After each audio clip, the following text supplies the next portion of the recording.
Hello everyone, welcome back. It's Wednesday, and this week we're going to be doing a little bit of critique. So some of you have sent in some of your paintings. I did request that a few weeks ago, and we're going to be looking at a few of them today. So let's jump right into it. Our first submission is from Mary L. I'm not giving away last names, so I'm just giving you a last initial. Feel free to join in and also make some kind suggestions. And we're going to take a look here at this image here. This is the reference picture, and of course, this is the painting. And here's what Mary has to say. I asked for help with backgrounds during your last live tutorial on Wednesday when you asked if there was a topic we were interested in covering. You said that perhaps you would do a session on tips in the future and to send in a reference painting. I painted cherry blossoms with permission, which were very time consuming. I bet they were. I feel that I ruined it with the background. I wish I had left it white, but thought that the blossoms would pop with a color background. I look forward to your tutorials every week. I've been painting for years and still learning with all your help. Thank you for all you do. Okay, so thank you for your input there, Mary, and thanks for sending in your picture. This actually, I think that your blossoms are really nicely rendered.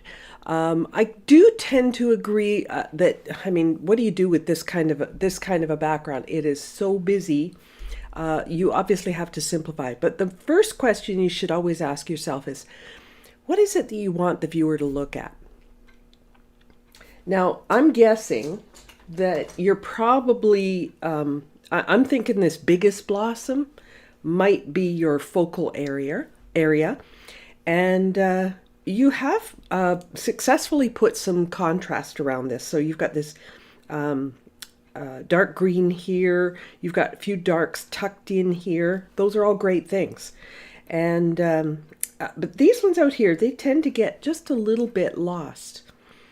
You've darkened your background down here more so than up here. I probably would have reversed that. And the reason that I would have done that is simply to emphasize the contrast here on these outer blossoms as well.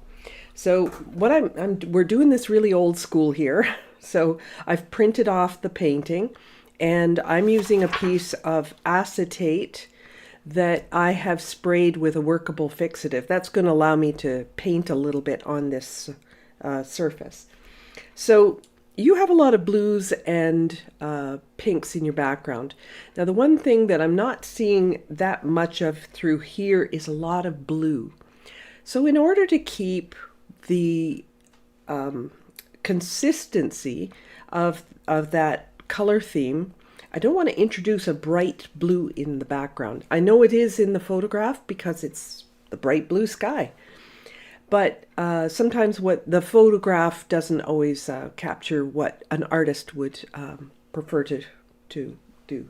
So I'm going to take a little bit more of that darker pink, and I'm going to come in a few places. That's a little bit of a pink purple, so I'm going to just take a bit of color here. Now I didn't set up my palette camera here today, but I can bring this over. I have to set up all this equipment every week because I use my room for different things.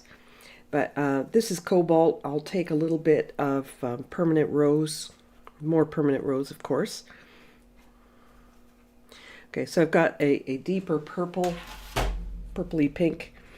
And these blossoms here, for example, if we came in, I hope I can paint on this. Sometimes painting on acetate is tricky, even if you do treat it. But I'm going to paint a little bit in here. It's hard to, I can't even really see very well where the edges are. But if I were to take and paint a bit on here, in fact, I think what I'm going to do is I'm going to put a little soap on my brush. I was hoping that the workable fixative would give me enough tooth on the acetate for me to be able to paint, but it's really not. So I'm putting a little bit of soap on my brush. Actually, I think I'm going to use a synthetic brush for this, rather than putting soap on my natural hair brush and drying out bristles. Just 1 second. This will do. Okay, so I'm just taking a damp brush and I'm putting just a little bit of soap on the brush as I pick up the color. Now I will have to clean out my palette, make sure I get the soap out of my palette before I actually use it again, but I'm going to take that darker pink.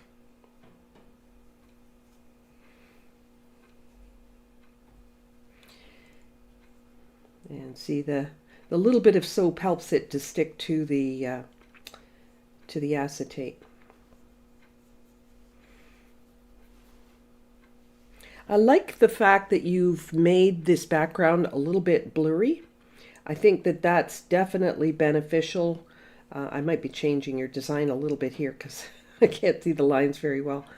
But hopefully you're getting the idea here. And you did a little bit of that here, I think, to emphasize that. But I would definitely put more of I think a little bit more of that pink back there. But now you definitely see the edge of the blossoms there. To make the blossoms, like these blossoms feel like they are very flat. In other words, they're not curled up very much. And I don't even think that they're curled up all that much in the painting. But one thing to look at, I should have printed off the reference picture as well, but one thing to look at is there's a bit of a shadow, and that I'm going to do this dark here just to illustrate, but there's a bit of shadow where that overlaps the other petal. Just trying to look here and see what's what.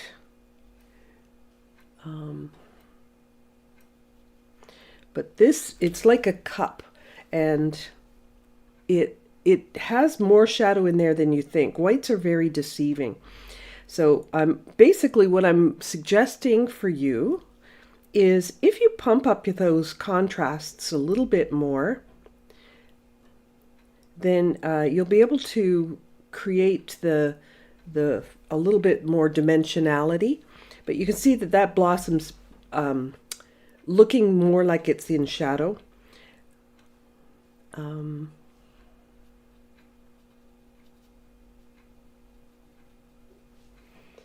Should probably go a little bit more blue than I'm going here. I'm going a little too gray. And speaking of gray, I'm not a big fan of using a lot of gray in your paintings. Gray tends to suck the life out of your paintings. So although I'm using a little bit of a grayish color here, I would probably go more in the blue family.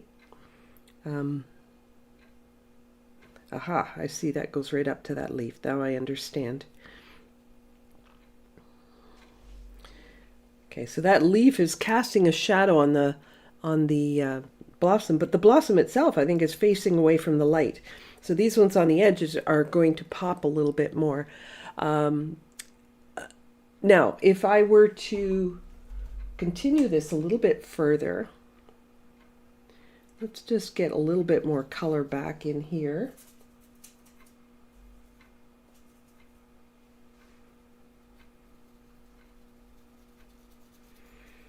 Won't be pretty because it's, on acetate, but it's just the idea of getting the bit of color back in there.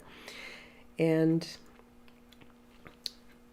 likewise, if I were to lighten a little bit of what's down here, reduce the contrast in this area, just a little bit. I'm just going to use white here for this.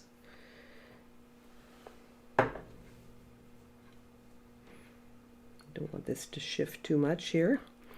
All right, so if we reduce the contrast here a little bit,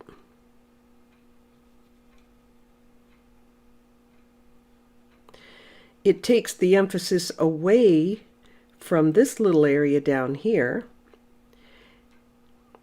and moves the contrast up into this area here. So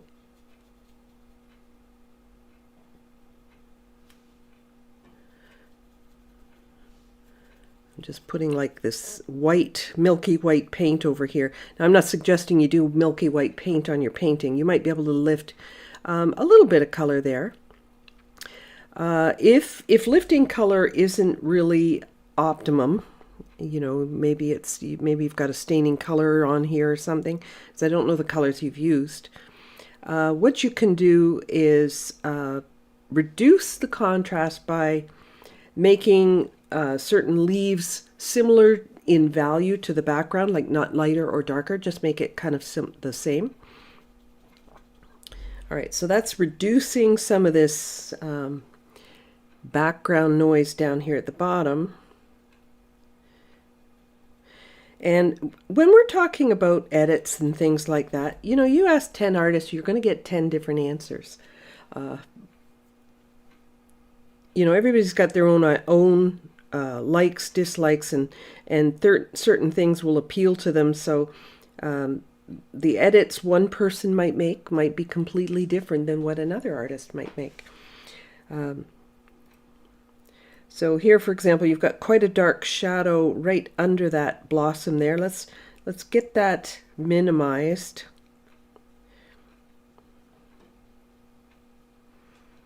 Take away some of that contrast down there. All right, so let's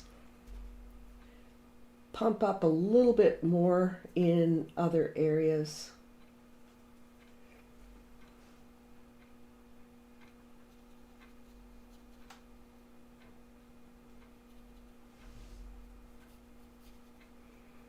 Sorry, I think I shifted this. It's at one point, but we'll go with it. Okay, so you've got a good blue down here. I don't know that you need to add any more blue up in other areas. It's enough blue to kind of feel a little bit like sky.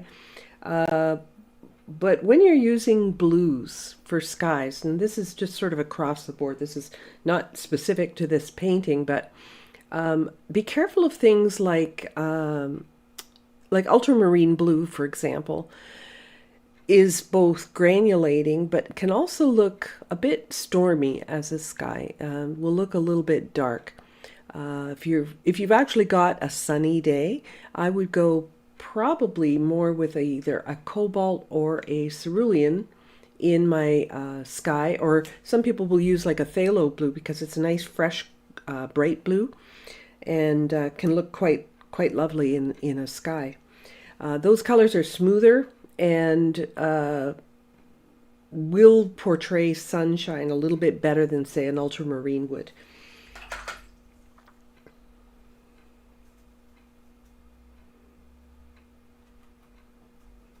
So whether it's a seascape or something like that.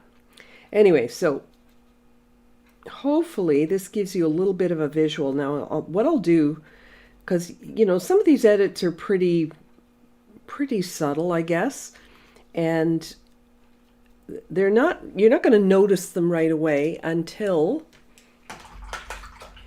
you do this. And this is why I do this on acetate, because you can see what it looks like with the edits and without. You see how the flowers actually become more of the focal point when there's just, I don't mean like high contrast, but you got nice clean edges here if you're wanting that to show up. If you want it to fade away, then those edges can be soft.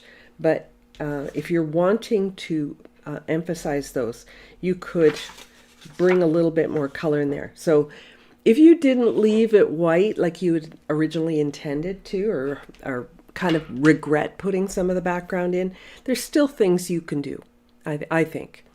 I kind of like the little bit of mingling of blue and the pink. It suggests what's here in this very, very busy background.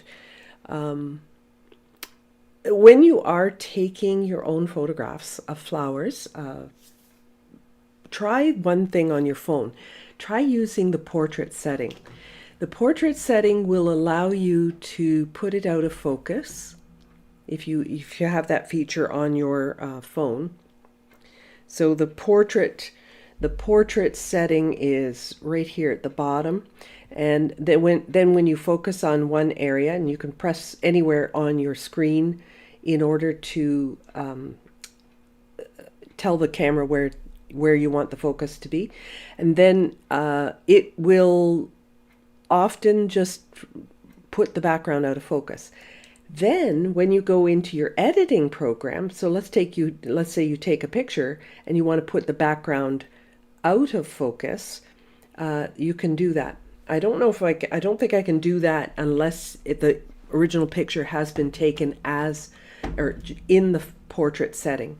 Now keep in mind, not every camera has the same settings, so do what you can in terms of your own camera. But if you do have that feature, by all means use it when you're taking pictures of blossoms or flowers, because there's usually a lot of busyness in the background. Anything you do in a garden is going to have a lot of bright colors and a lot of high contrast. So let me see. I'm just before I move on to the next one, I'm going to see if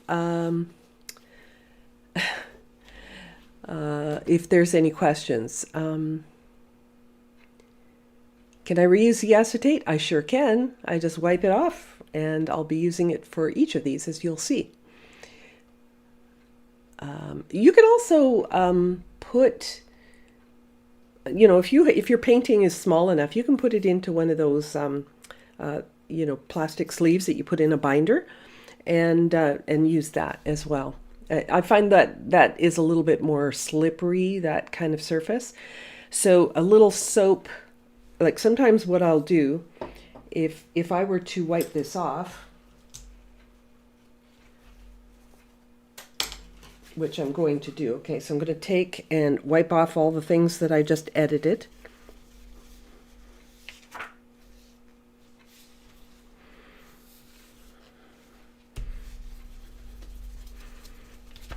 It just wipes off very, very easily. Now, if I want to use it again, it's a little bit like painting on glass because it's so slick, right? So if I want to use it again, and this is good because it's kind of old school, and it will allow you to grab yourself a piece of acetate and do it on your own without any high tech. I'm going to take a little bit of my soap. I'll use this brush. Just a damp brush. I'm going to dip it into my soap, ordinary soap. This is like liquid hand soap.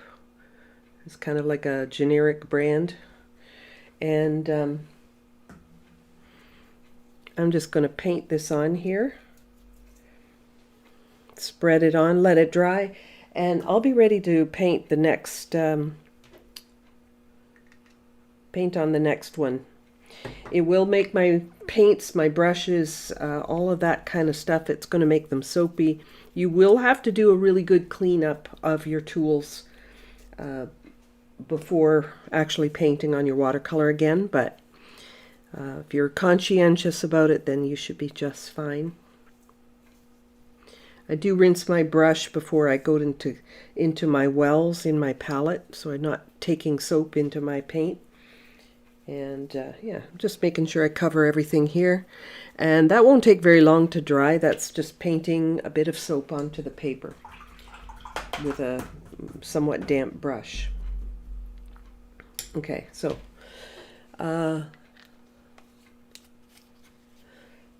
let me see here.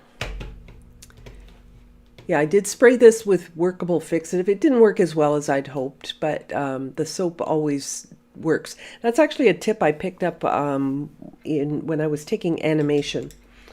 And I did it the old school way, where we actually had to paint the animation cells, and we used to, actually they had a product called, what was it called?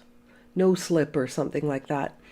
And I don't know if they make it anymore or not, but soap apparently works just as well. So that's what I use if I need to. You could also try it with, if you have acrylic paints as well, you could try it with that. Gouache is also pretty good, except it still suffers from the same slippery surface problem. Okay. You can also get Duralar for wet media that you can paint on. Be sure to get the one for wet media. That's correct. And in fact, that is what I'm using. But when they're talking about wet media, they're talking about acrylic, maybe gouache where you're using it a little thicker. They're not talking about watered down watercolor.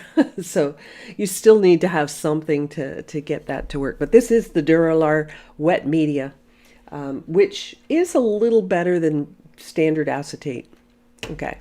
So enough about acetate here. Let's keep going. Yes, if you put all your questions in capitals, I'll spot it much more easily, but I am going to kind of go through here and trying to keep up with everything because somebody might have a really good suggestion for Mary here. You like my hair this way? Oh, thank you.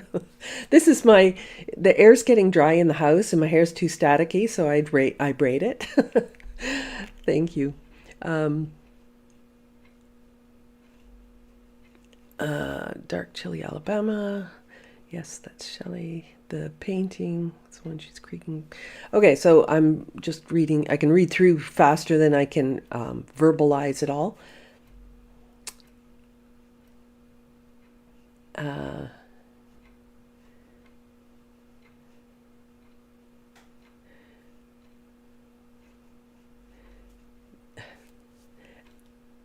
And in portrait mode, you can also change, okay, so you can also change the f-stop. That's correct.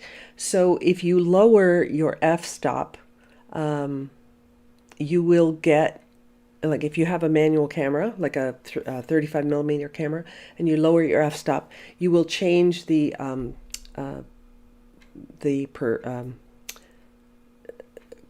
depth perception of what's in focus. There's a word for that. I've forgotten what it is offhand.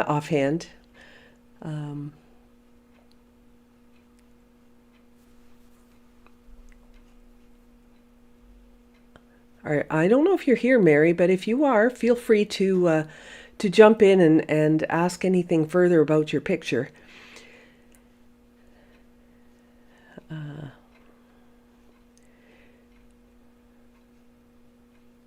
I don't use any soap. Bobby's asking what soap do I use to clean my natural hair brushes. I don't use soap. I just rinse them out. My natural hair brushes, just water. I just give it a really good swish and blot it and reshape it, and it's good to go. So, yes, just a generic liquid soap. Okay. So if there are no more questions on this image, I'm going to go on to the next. So next we have Suzette. And Suzette says, I do have one painting maybe you could critique. I have tried to paint this area of Lake Superior several times. Attached are 2 attempts. I do like my water and beach for the most part, but I don't love either composition. My number one struggle is composition, and you certainly are not alone there, Suzette. When my scene, photo or plein air, is not perfect, how do I design it for a painting?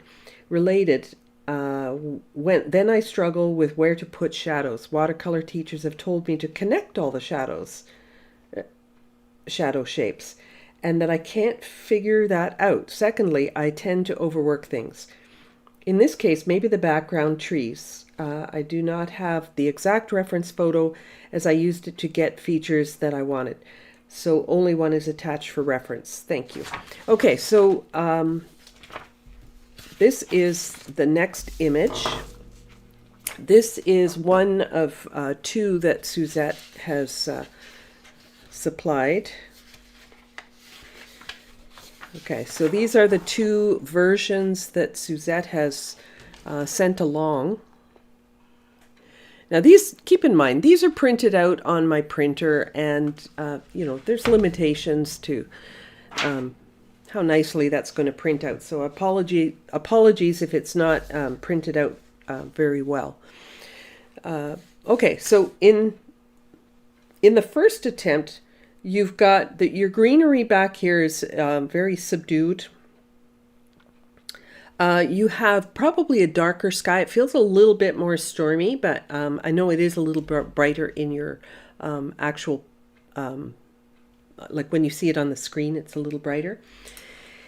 And your rocks are minimized. So what I mean is they're both smaller, but they're also lighter in value, so that they're not that strong, that much contrast against this. Now the second one, you definitely have more contrast in this foreground area of the waves coming in. You have a much larger rock with higher contrast. You've got a little bit lighter sky. You've got more variations in these trees back here. And I think either version of these background trees are working quite well. Again, I would say with a background, unless you're looking for a stormy effect, I would go with the prettier blues, shall we say, like the phthalo blue or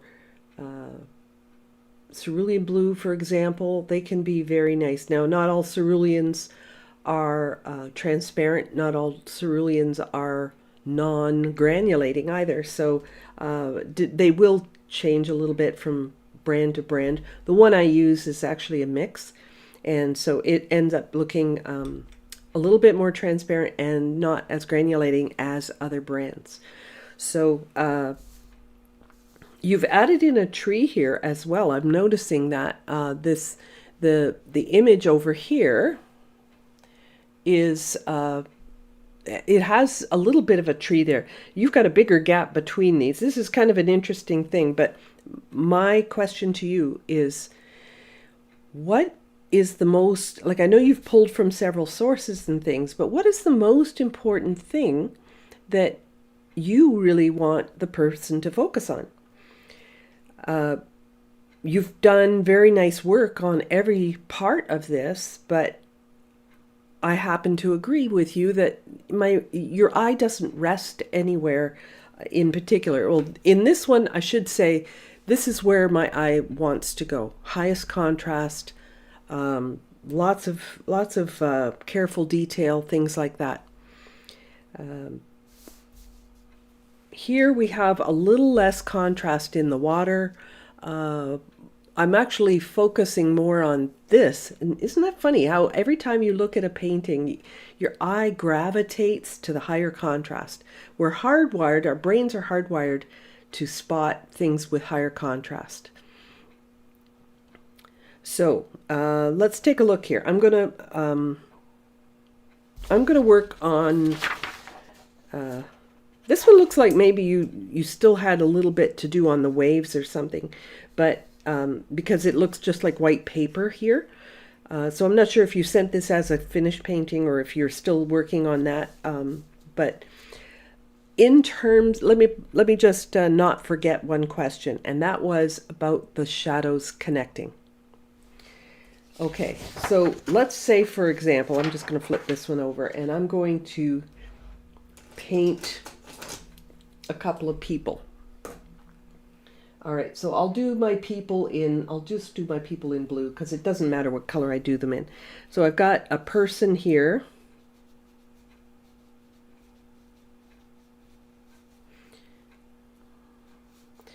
And another person beside them.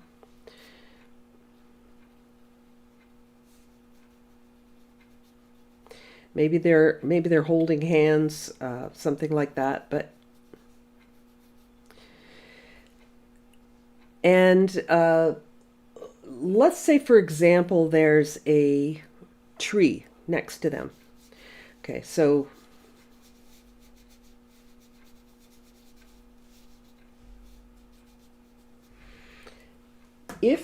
now let's talk about shadows. So if I did the tree and I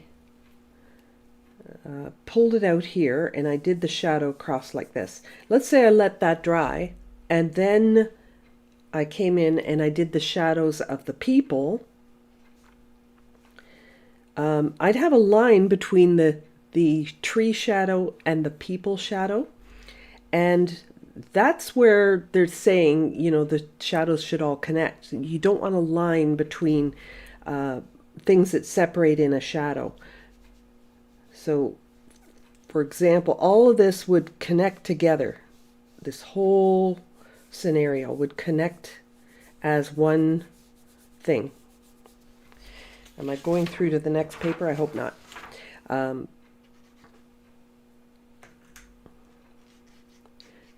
So you don't want to have any seams in here. Your shadow should be seamless. That's what they're saying when they talk about connecting shadows. So you could have, let's say, a fence. Like I've seen people do this where they want to, oh, I think I'll add in a fence. And it's after the fact, and they add in this fence. And let's make the fence this tall. All right, not that that's a good composition or anything, but just for demonstration purposes. And now you have to make this go across. Now I've got a line, I've got like a plaid kind of line that goes across that shadow. It won't look natural if it has these sort of lines through it. You know, it all has to be done all simultaneously. No hard lines in there. If you had to come in to do that, you would have to try to soften that into the next shadow. You know, if you did it as an afterthought or something like that. But anyway, that's what they mean by connecting shadows. So just setting that aside. And I'm going to put my acetate on top of this, and we'll just try a few things. So, Suzette, I think you're here. So,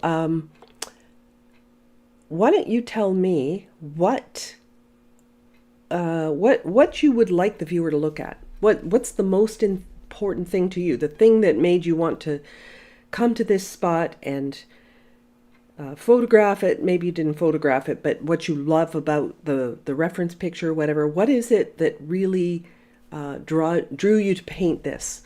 Was it the trees? Was it the rocks? Or what was the first thing that made you go, wow? The crashing wave. Okay, the crashing wave on this rock, I presume. Yeah, that's the only rock that's sort of submerged. So yes. So the crashing wave on the rock, you've put the detail in there. You've put the contrast in there. That's great. I would reduce the contrast here a little bit. If you want to look past these rocks to the one behind, I would probably downplay this a little bit. These are beautifully done. Just lower the contrast here. Now, hopefully I can paint on here now that I've got some soap on my acetate. Yeah, it's not bad. So I'm not whiting them out. I'm just evening out like the darks so that they don't look as powerful as that one, right? So they're downplaying these rocks in the foreground. You would do that, of course, by lifting, not by adding white paint. Okay, so by downplaying this, we see past that. Now, you probably wouldn't make it as flat looking as that. But let's talk about this crashing wave. So the crashing wave, as I said, it looks unpainted right here, and I don't know if that's just how it photographed, or apologies if you did paint it and it just didn't come through. But what if we took, it's kind of a turquoisey color, so I'm going to mix up I just happen to have some color like that on my palette, so I'm not picking up wet color. So if you're trying this at home, the if you have a really wet puddle here, it's not going to work on the acetate at all. So a crashing wave is going to have some shadows even within the wave itself. So I don't know if the wave is splashing up or if it's, you know, breaking, or what the situation is here. I'm going to guess that it's just tumbling. So you may have some textures through here where you can see a little bit of texture and shadow through the wave.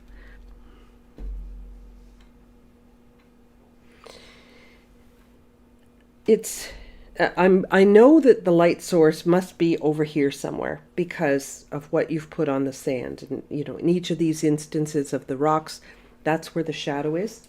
So you could also add some shadow onto the sand here.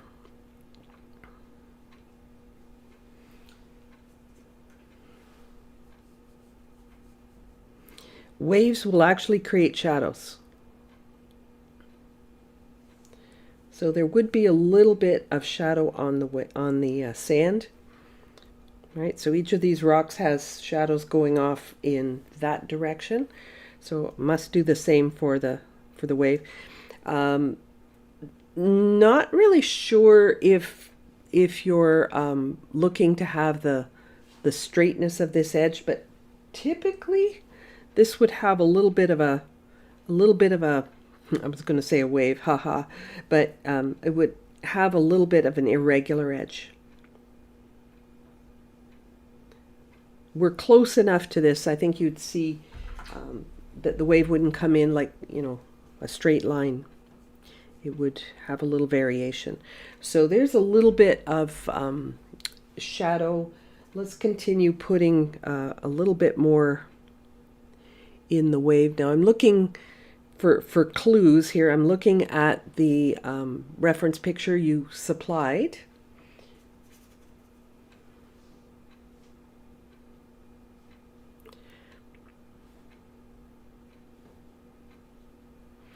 And the little bits in this are they're subtle, right? You're not going to do the high contrast like here because it's the foamy part. But where you probably would have a little bit more shadow is just behind this rock.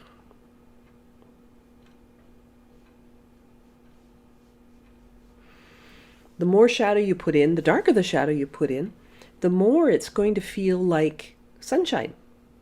Right? You won't get the sense of sunshine without a little bit of shadow. So here, I'm looking at the reference picture now, which I really should have started with, but there isn't that much of a dark shadow underneath here, not as much as I put in there. So it's the wave is leveling out a little bit more, so I'm just going to reduce that contrast just a bit.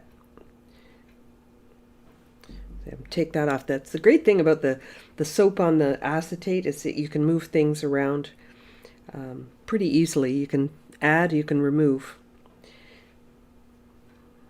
All right, so the waves near the shore, because it looks to be like the little sandbars in the water. That's where you get these dark sort of markings along the water line there. Like, you know, these diagonals like this and like this. Let's zoom in a little bit more. I just realized I'm kind of zoomed out a bit. That's much better. Okay. Oh, I have to pull everything over at the same time. Okay, so behind this rock, that shadow would go over top of the would go over top of the water as well. You may even have sand behind that rock.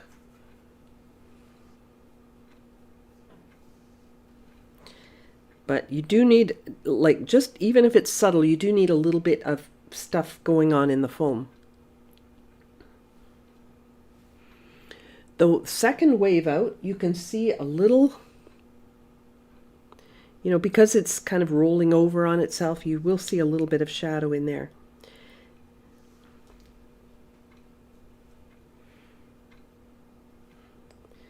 Okay. If you're talking about shadows and you're talking about sunshine, over here in your trees, that would be consistent.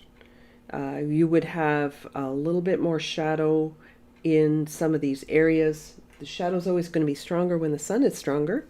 So come in and build up a few shadows there. Don't build up too much contrast. You don't want it to jump forward, but you do need it to look as though it's in the same environment, right? So, whoop, hold her steady here. So more, especially at the base, these are going to make some shadows along this coastal area.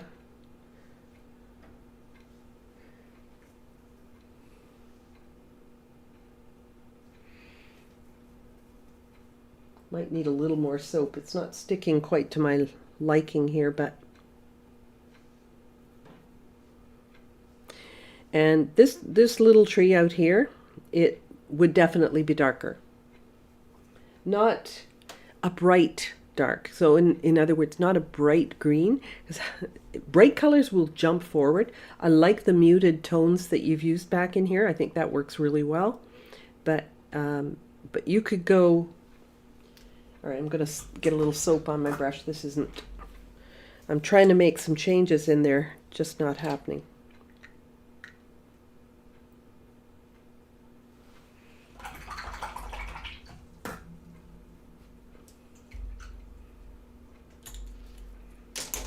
Picked up the wrong brush there. There.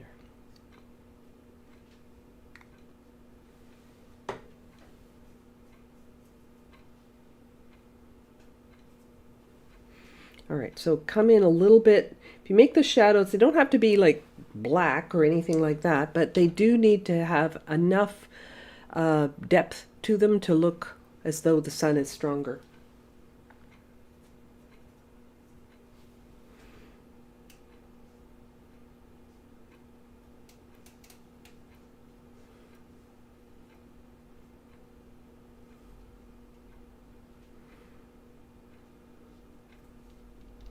Not too much contrast there. But this is where you want people to look. You can increase the contrast here to make that more prominent.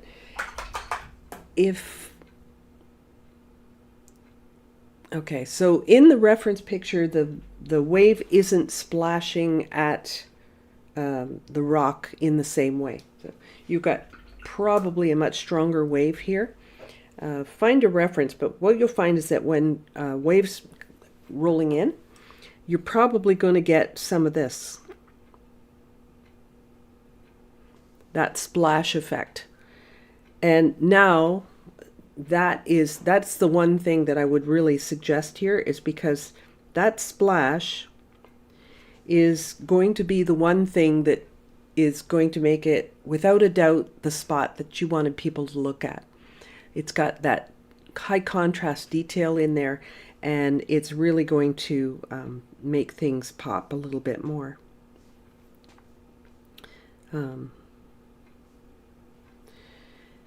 I would come and make a little bit more of this shore, a little bit consistent with the rest. A little higher contrast in some of these areas, and I know that's probably partly the way this is printed out, but we're gonna do our best with what we have.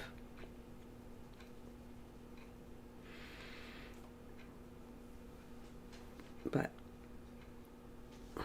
okay, so the highest contrast, the stronger shadows are in here. This is probably a little too strong. Just keep those subtle, but they do need some shadow. Okay, much more reduced now, and that feels a little bit better.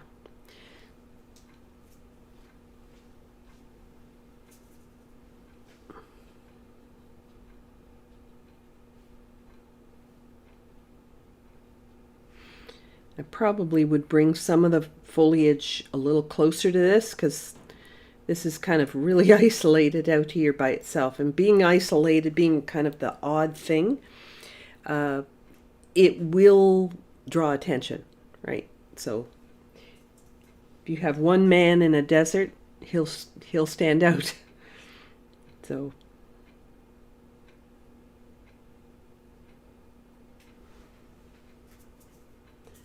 maybe connect up a few more of these trees in the background.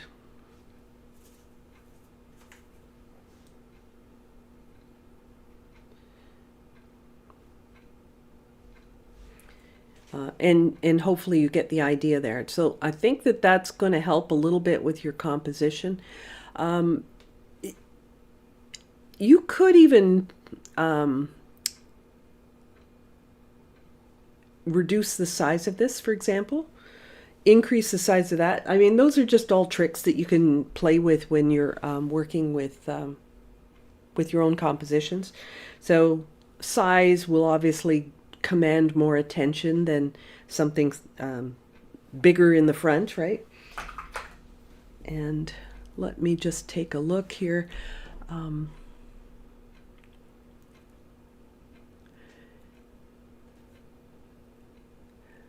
Make sure we haven't missed any questions or suggestions, because you guys always have great suggestions. Terry's talking about values. Yes, that's what we were kind of focusing on. The wave stopping midway is distracting. Stopping, oh, this one? Oh, this may be going along around the shore is what you meant. Yeah, which I did continue that. So hopefully that helps with that.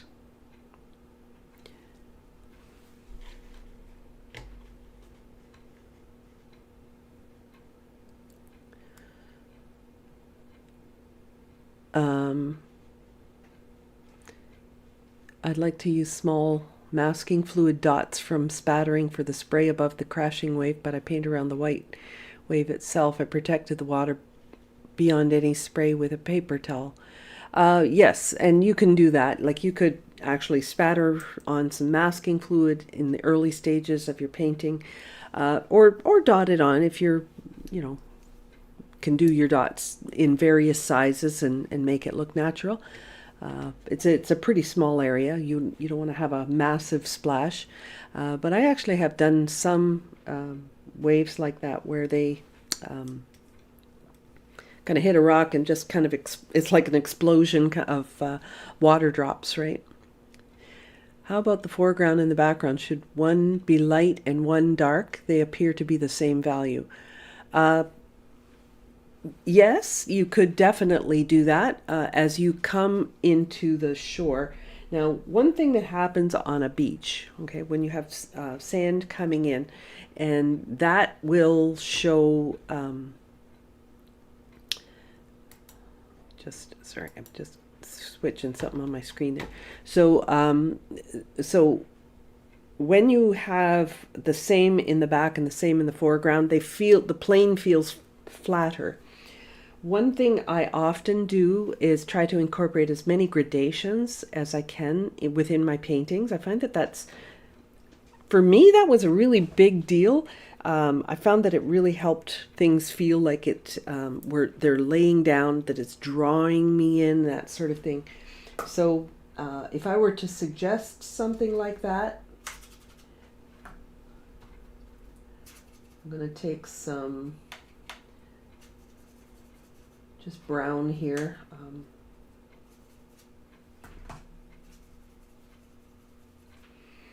So for example, if I were to take and darken the foreground a little bit more, because things that are closer to you are more you're going to see more contrast, more detail, more value change, that sort of thing. So you could come in and darken this a little bit, but what I was going to say is where the sand is wet is often going to be a little bit darker in value.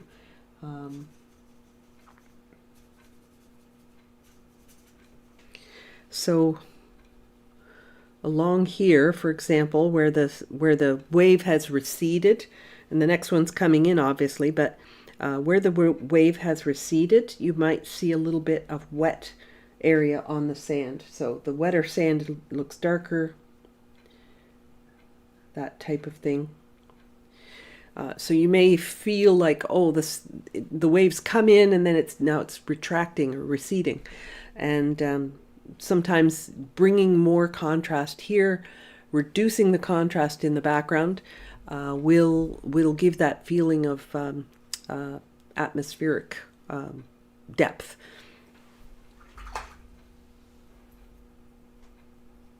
Okay, so I think that's my main suggestions on this one. Overall, I think I like your textures in your waves. These you could get reduced a little bit more dramatically. They're a little tall for how far back they are.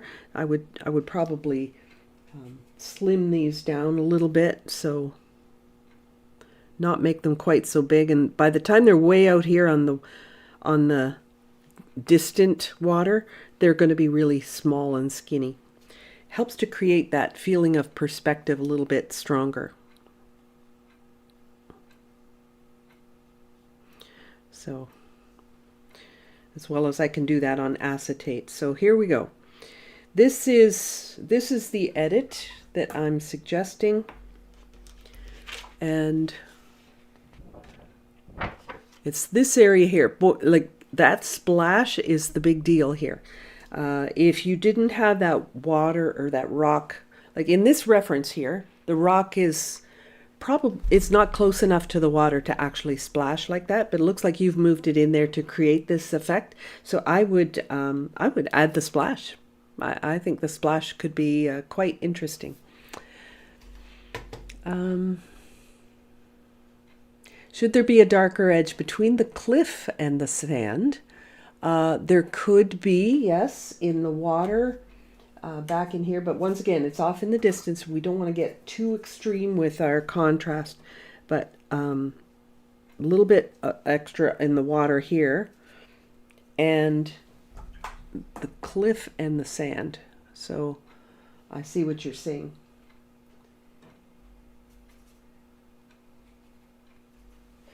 So as the cliff comes down, you're going to see where the planes change, right? So you may have a little bit of like the horizontals here on the flat sandy part, but as it goes up the cliff, you're going to see the sort of diagonal shadows on the rock going up that little edge there. So hopefully that reads a little bit more accurately as well. So that if you get the sense of a flat plane that which behind is now going up on an angle.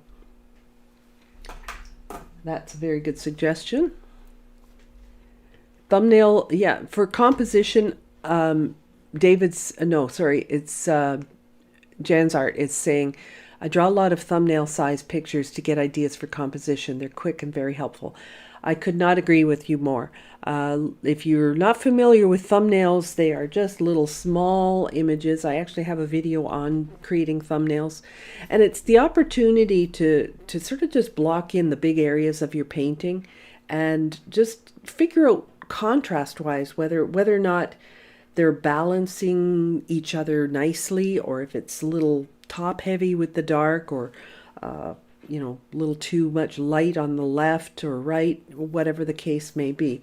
So you would leave off all the details. You would just do it in one color, just gray and white. Like I use Payne's Gray for most of my value studies, and just to work it out that way. It's I highly recommend them for composition. You will save yourself a lot of grief trying to paint the full size and then maybe it doesn't turn out and you have to paint it again, and that doesn't turn out and you have to paint it again. And sometimes you can eat up an awful lot of paper and save yourself a lot of time just by doing a couple of thumbnails. So if composition is your weak spot, that would be a good thing to do. Let me see. How about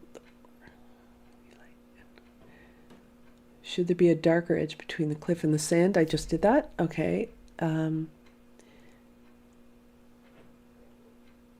David says, I love the shifting color of the water's edge.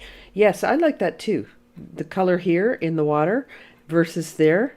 You know, when the water gets deeper, it turns into a different color. It feels like it's getting shallow. So that's you caught that. That's quite good.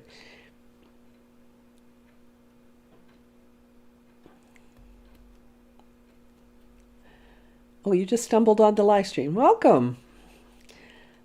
Okay. Suzette says, I can't tell you how many studies I've done for this cliff, or done for this. I can't figure it out. Try a vertical, try a horizontal. You know, if you're there, like if you've been to this place, I mean, this place I'm sure has some meaning to you. If you happen to go back to this place in, looks like the summer months, then I would, or maybe it's fall, I'm not sure, but I would take several studies. Get down low with your camera, get up high with your camera, go left, go right, and try different, like zooming in and zooming out, and all different angles. You're basically teaching yourself about composition with your phone or with your camera. You are looking through a viewfinder, and a viewfinder is a very, very helpful tool as well.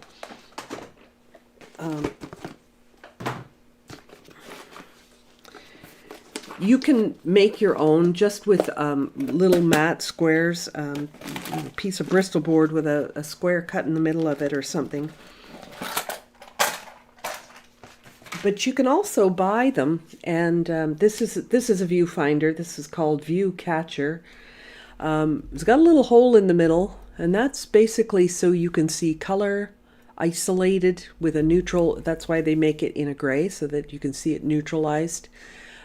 You know, whether it's a dark or a light, so you want to find the right green or whatever, or the right color for the sand. You know, it helps you to isolate that, see the values. But the main thing about this is the little window that you can slide open. So now you can compose. Let's do a little composition right here. That's kind of nice. Let's see. How about that composition? Right?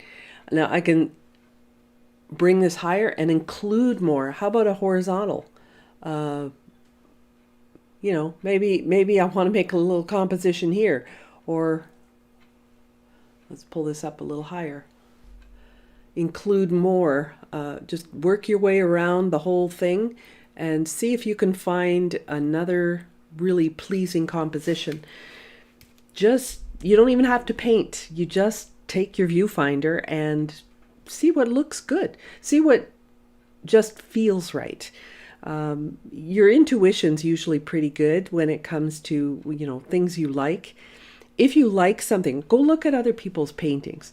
See what they did with their composition. Try to follow their lead, where they're maybe making something a focal point, or they're drawing you into the distance, or maybe something in the foreground is the focal point. See what other artists are doing, and ask yourself, what is it that I really like about this? You know, why do I like this picture so much? And it often is the composition is what it boils down to. So keep at it. Keep trying those compositions. Try different little vignettes. You know, within the composition, maybe just try a little study of portions of this painting. Maybe as a whole, the composition isn't working the way that you want it to. You're also, I noticed, keeping or you have a horizontal or a rectangular format, but the reference picture is more square. So you've stretched it out, and so you've had to recreate this composition here, which is challenging. But this is the before, or there, sorry, this is the after. This is the before. So this doesn't need all the attention it's getting. I can just use my finger and wipe off a little bit of that. But it's still sort of dustier looking, or less contrast, so that my eye can't help but it just goes to this spot, right? So hopefully that helps. Let me just review some more questions or some more comments and things.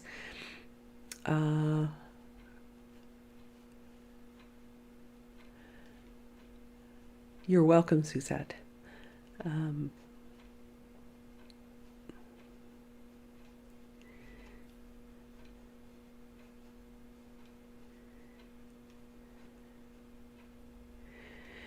Shelley, do you think the rocks in the foreground could have a deeper shadow?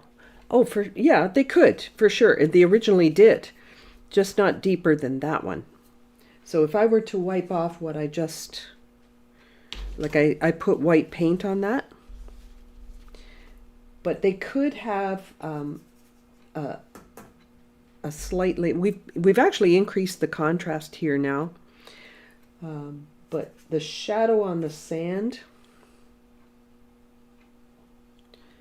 might come around to the front as well. Depends on where the angle of light is, but I like it when it comes around to the front, not just left to right. And it's a higher contrast to the sand. So what you could do, if you still feel like, oh, okay, I don't want to really try to lighten that, what you could do is maybe darken the sand a little bit.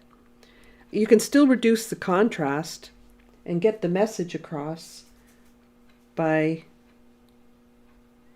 just darkening something else. So if something is too dark and what's around it is too light, and you can't really lift off the dark, darken the light around it. And so I can come in and reduce the amount of contrast that way as well. I feel like this line is a bit harsh here, but otherwise I really like what's going on with the beach.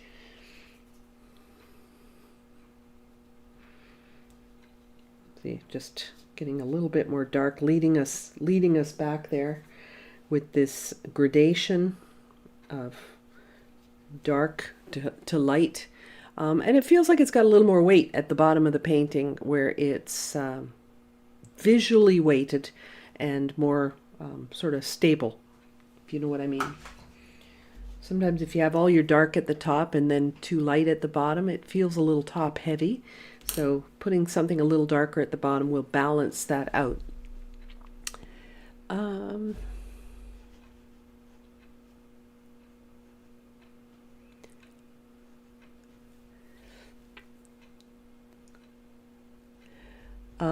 Okay, so I just scrolled and lost my spot, but someone just mentioned, have you tried using Notanizer? Notanizer is an app that you put on your phone, and what it will do is we'll take an image and it will reduce it to the absolute light and dark that exists in your painting. And sometimes you can adjust you can add a mid value or a few mid values, but start off just with your black and white. It tells you you'll see whether or not it's balanced or not instantly. So it's a free app you can download. So you won't get all the features because it's the free version, but you can upgrade. There's always the upgrade, right? No matter what you get. Maybe a whiter line at the edge of the wave that's on the sand. I'm guessing you're talking about along here. Not really sure which area you're referring to, but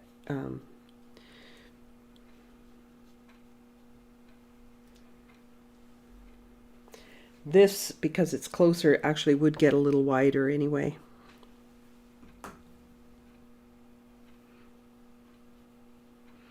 This particular part of the wave, because it's closer, it's going to get wider. Perspective and all that. You can probably see that in the reference picture here, how much wider the wave is on the left side. And that's just things that are closer are bigger, right? So I'm guessing that's what you were referring to. I hope that was. Anyway.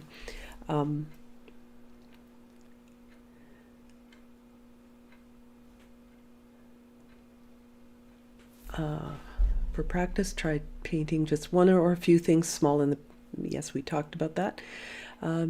Painting again, I might put that lone tree at a place other than the apex of the horizon and shore rocky edge. Either above or below the horizon line would lower, sorry, I have to lean over to see it all, the focus on the tree.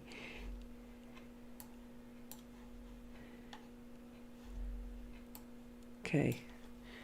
Yes, it's coming. I see what you're saying. David's making the suggestion that the tree feels like it's coming right out of the horizon. So move it up the hill, up the cliff a little bit, or put something behind the cliff to break the horizon line there, so that it looks like it's coming more from the beachy area. But it does feel a little bit like it's coming from the almost from the horizon. It is actually a little bit below, but it's pretty close. It's like there's an intersection here where you've got the cliff, the tree, and the horizon all converging into one spot, which is a bit of an attention getter, which I don't think you want the attention back there. All right, so should she move the big rock? Yes, we did talk about moving the big rock a little bit. You can move it over, you can make it smaller, you can, or this rock maybe, if that's the rock you're referring to. Yeah, I mean, you can move rocks around. Nobody's going to argue that that's incorrect, I don't think. But yeah, you can move things around. That's easy.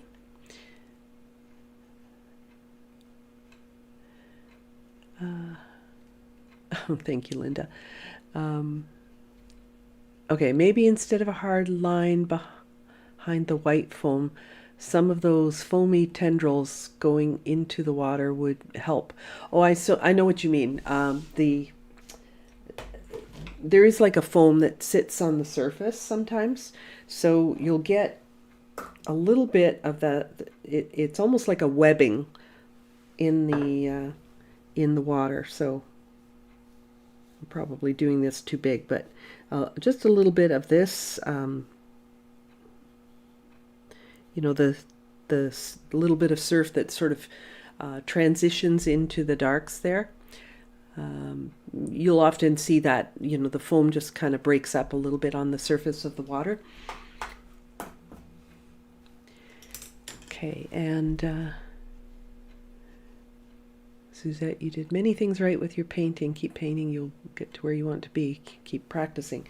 Yeah, so anyway, most of the edits that we did were pretty small. They were kind of everywhere. We talked about a few different things that you could possibly do, but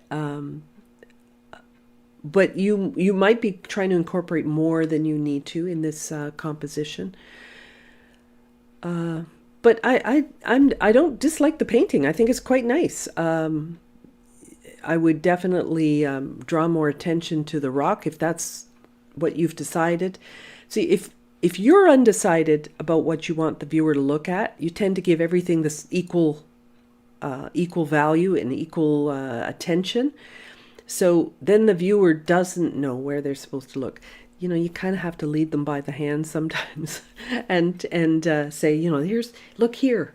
I want you to look right in this one spot. So you do have to guide them in that direction, with line, with contrast, with edge quality, shape, size, all of those things. Use all the tools at your disposal to tell the viewer where you want them to look. There's a lot of other interesting things they can look at, but at least they know what you intended. They'll pick up your message that you want. Okay, so we should move on. We should definitely move on. I've spent a long time. So let's wipe this one off. We'll go on to the next. And I'm sorry, we didn't really do the other attempt at your picture there, Suzette, but time, I think they're close enough to each other that I think you probably picked up enough information on just all the ideas that were thrown out here. So, and if you're always worried about, critique, thinking, oh my gosh, it's scary, they're going to be mean to me or something like that, just remember that absolutely everybody, including me, started off not being a stellar painter. I was actually horrible when I started, and I gave up. I gave up for about 8-10 years, something like that, and I didn't paint in watercolor because I couldn't do it, right? And I just got mad. I just got mad and said, I'm going to figure it out, because I just was frustrated. I loved how it looked. I wanted to paint it, and I just got frustrated and dug my heels in, basically. So next we have Renee G. Renee says, I'm sending you my paintings. The size of this is 14 by 20. I presume that's inches. For you to critique in your next critique session. I am a beginner, and I think I went too big too fast. Worst of everything. I'm 66 years old, maybe too late to try something different. Nonsense. A perfectionist, and I seem to be leaning towards realism. My reference photo of an aged wall clock came from the free website Stock Cake. Never heard of that one. I'll have to look that one up. Here are my concerns with this one. First, let me bring up the image.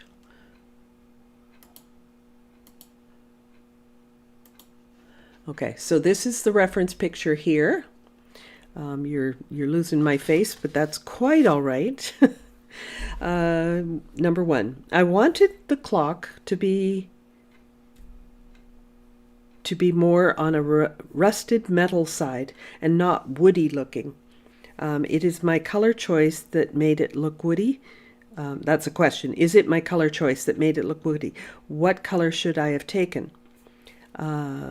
When doing the shadows around the clock, I unfortunately removed the paint under. I wanted a diffused black shadow, but was not able to do so without affecting the background. How would you have done it? The technique? Should I repaint the bricks surrounding the clock now? My colors are also off. What color would have been more realistic for the bricks? Is there anything else that you would have done differently in the painting? Please feel free to say, as I like to improve myself. Okay, so all right. So let's address a couple of things here. The rusty color here. It's really, and I totally get this rust business, because it's really hard to get rust to look like rust. You have to go so much more red than you think, because reds and oranges in watercolor do tend to dull down a lot more once they've dried and everything.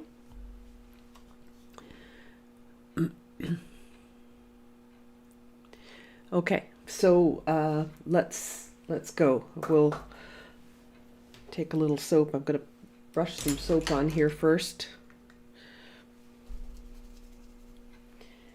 And I'll show you what I mean about the color of the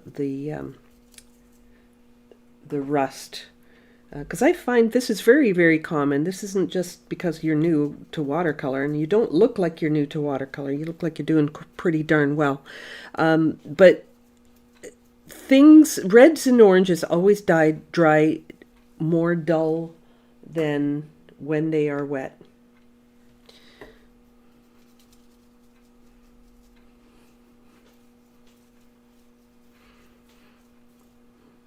So there's not only a value shift, like it's always going to dry lighter, but there's also a,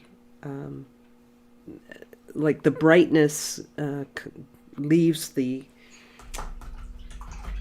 paper. So this actually would be a pretty easy fix here. Use some transparent color. So transparent color, I would use something like a Scarlet Lake, or in my case, I'm using one called Rose D'Or. Look how bright red that is. I know it seems kind of crazy, like that. It's hard to see anything like that in the picture. But if you took a little bit of that, and being transparent, that dull color underneath will show through. So I often will paint a little bit of this kind of a underpainting. Let me see here. Let's not get this overly done, but so I'm using pretty transparent color here. Let's get some of the, and when I put it over the brown, you see it doesn't look so bright. When you see the color on your palette and you think, oh, that's the right color, if you're putting it on white paper, that might be close to the right color. But once you start putting textures in and then you start building things up, boy, where'd your brilliant color go to, right? It's like it all disappears. So, so coming in there, now that feels more like rust, or like more like metal as opposed to wood, right? So your colors were a little bit warm, that sort of thing. Now, as for the peeling paint on the brick and the brick itself, so down here, for example, you don't have the exact same brick structure, but let's make this a red brick, right? We'll put in some red in a spot, and then we'll find some more of that.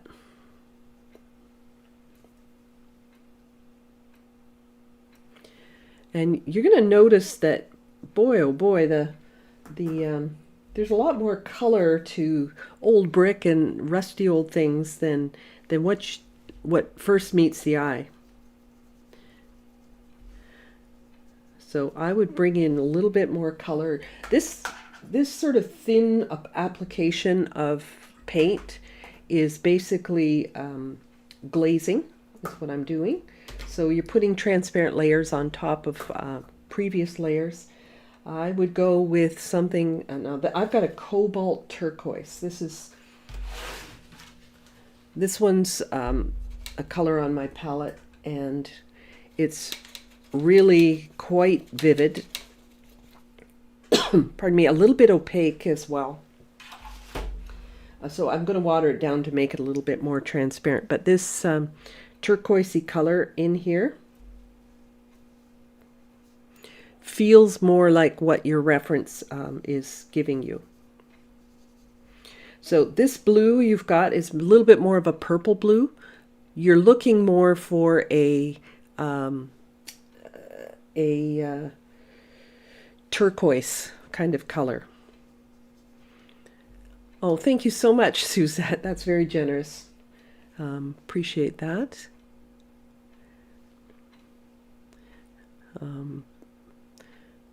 Suzette just offered a $10 super thanks. That's very much appreciated. So I'm going to continue putting in some more of these colors, and I know what you mean when you say, pardon me, that some of the brick gets lost. You know, you put in the detail and then you put the wash on. Try doing the wash before you put the detail on. But in this case, yeah, you'll just have to come back in and reestablish anything that got faded out when the bricks went on. But you know what? All in all, this looks great. Sorry, I need a drink. 1 second.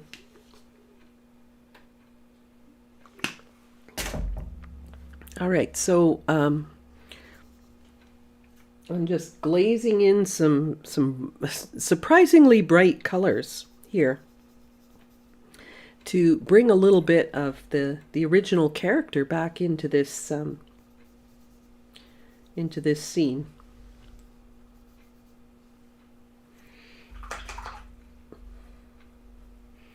Even some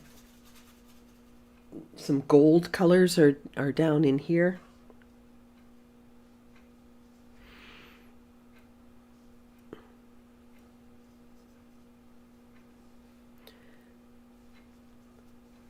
When it comes to things that are rusty,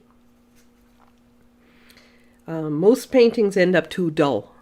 So, and now this picture, this reference picture here, I can almost promise you that this has been edited post, like afterwards, right? So that they've increased the saturation of the color and things like that. But I tend to exaggerate the color a little bit in my paintings as well, because if you follow most regular photographs just the way that they're taken, without any editing to the photograph, boy oh boy, they tend to look a little bit dull and flat. So I don't have a lot to really offer other than to, you know, just come in if you want to you know, darken a spot or two, you know, make it feel like it's pushed back a bit.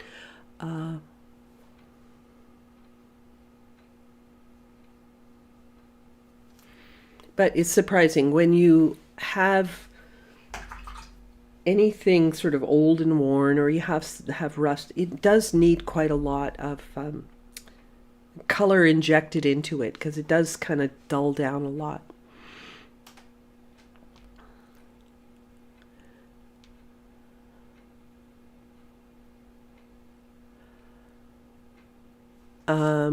Yes. Okay. So David's saying that the value up here, let me slide this down a bit.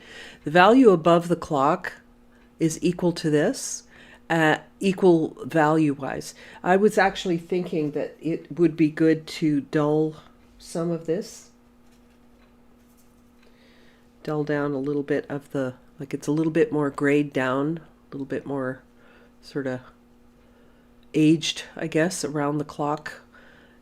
In these upper bricks. So just, and again, you can come in with more color into some of these spots. So I think I shifted this. Oops. Yeah, I shifted a little bit. But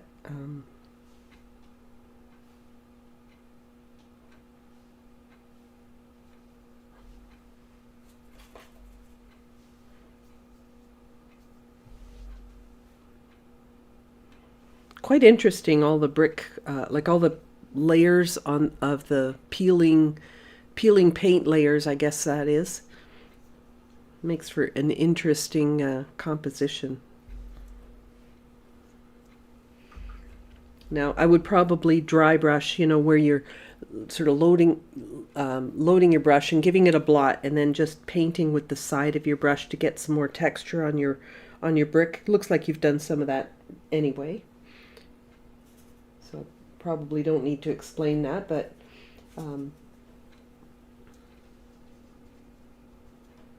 just toning down some of this up here. Now the contrast is a little higher right here in the actual clock, so it's popping a little bit. Right. And you can just build layers on top of what you already have. You know, I think it's a winner. You just can build a little bit more color back into it. Aside from the color, I don't see that there's too much going on. I would thicken up the hands on the clock more to portray the idea that this is a clock. So this, I think both these hands need to be a little bit thicker, something like that. And that's about all I would suggest on this one.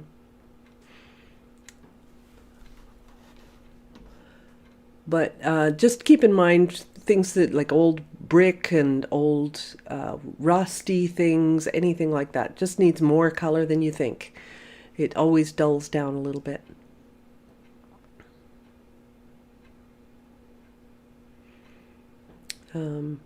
Renee says, I need to wet the paper first before adding the black shadow. Yes. So if you haven't done the brick yet, for example, and you want to have this softer edge here, you could wet that, but you could also do it where you are putting it on dry, for example. Let's put it on dry here. We'll put a shadow under here. And so that would be on dry, and then you rinse and blot your brush. So you'd blot your brush, and then you'd smudge this edge to blend it into what's there. So you can soften an edge. You can either put it on dry with wet color. So if you're working on dry, put wet color on the paper because it's going to soak right in. So put really wet color on there, and then you can rinse and blot your brush and soften the edge before any of that dries. Or you could dampen. I wouldn't wet it. If you wet it, you'll get a ring, a water ring around it. So just damp and then paint into that. You may end up doing a little bit of both anyway, but till you get it to your satisfaction. But yeah, I don't think that I would critique anything else here. If you want to darken up a few of the little spaces in the bricks to balance off, you're welcome to do that. But I'm just nitpicking at this point because I think it looks great. So I think we'll just move on, unless you guys all have something that you'd like to add.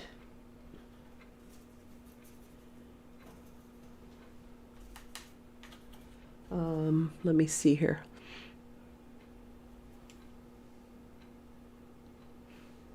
Yes, actually, what I did actually take the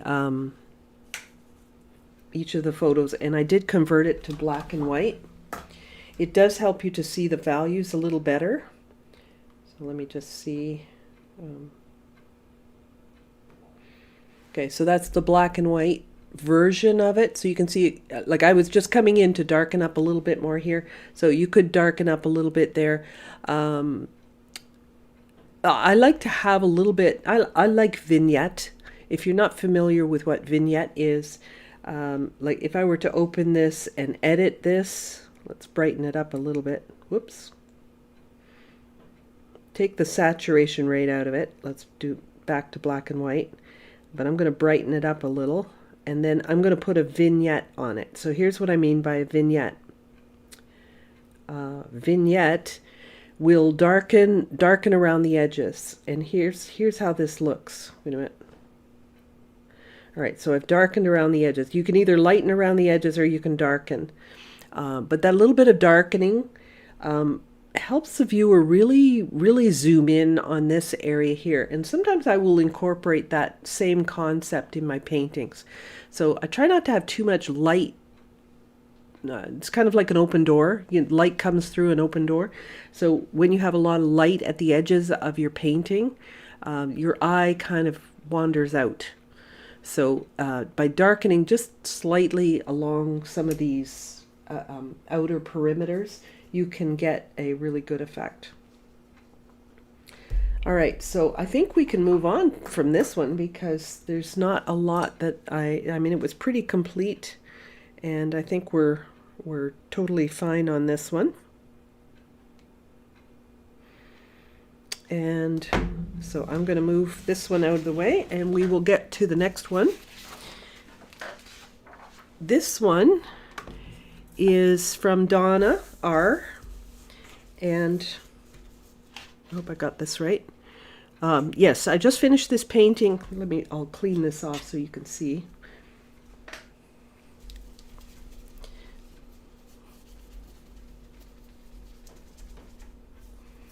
And I'll pull up the reference picture as well. And then I'll finish reading what Donna said about hers.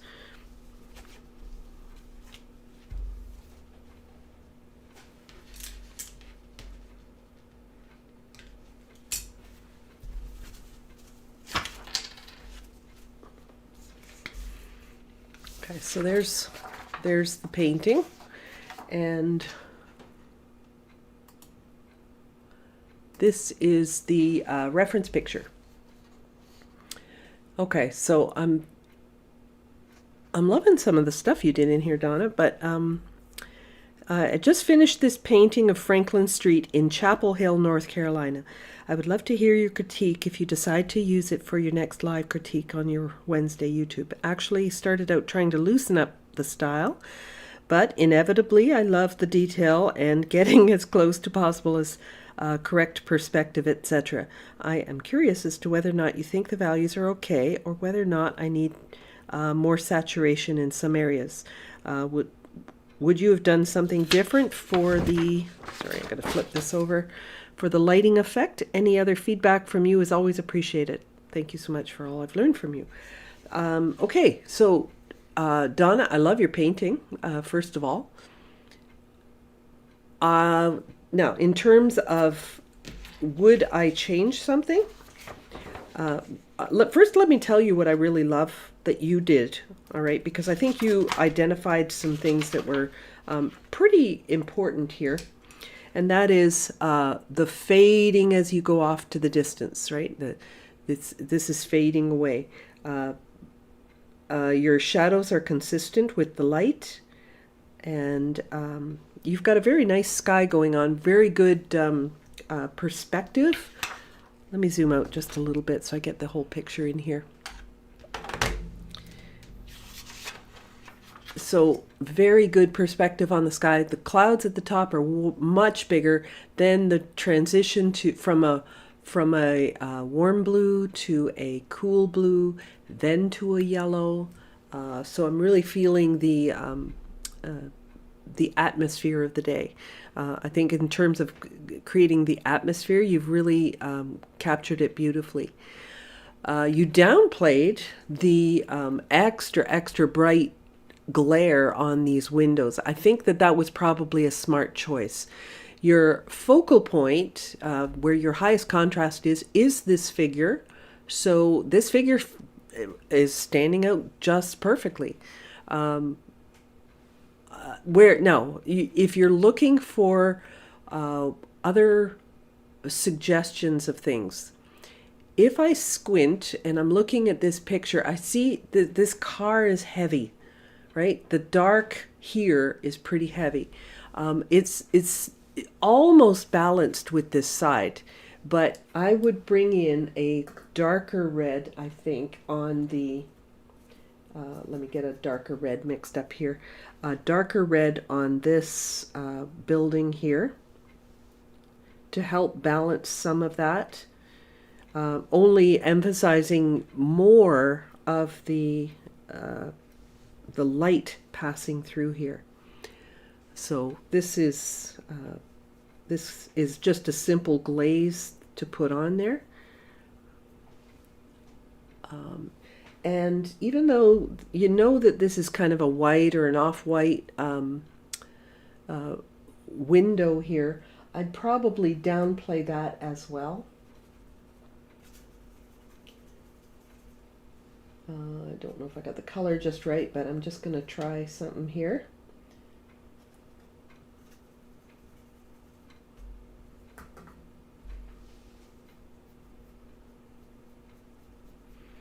Just a little dulling down of these areas here. Again, it's, you know, that you want to keep away from the light that's going to take you right out of there. But I think that balance is a little bit better. Makes it feel like the uh, the light is more consistent, I think. Now, off in this distance here, you were asking about the light. You said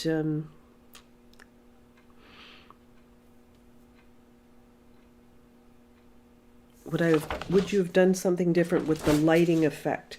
I see you've lifted out some beams of light here. I would probably lighten up the entire building back there. I would also add, like, you've removed the one building at the back here, off in, like, behind this tree. Oh, I guess it's not behind that tree, is it? But this is almost so white that it feels like this is where the sun is. So I might, there'd be more obstacles and things in the way. So I think I would probably downplay a little bit of that light, just right in here, just to make it feel like there are more objects going off in that direction. And as for this distant building, the beams work, but I would also, that white is too white. Hang on a second. Let me dull this down. All right, so this building back in here, maybe just reduce the contrast there. It's far away, so you just take away the contrast. The tree in front of it is a little bit closer, but you could reduce that a little bit. And if nothing else, maybe just that upper edge where it meets the sky. So you start to take away hard lines as you go off into the distance. Okay, so then that becomes just a little bit more obscured, right? And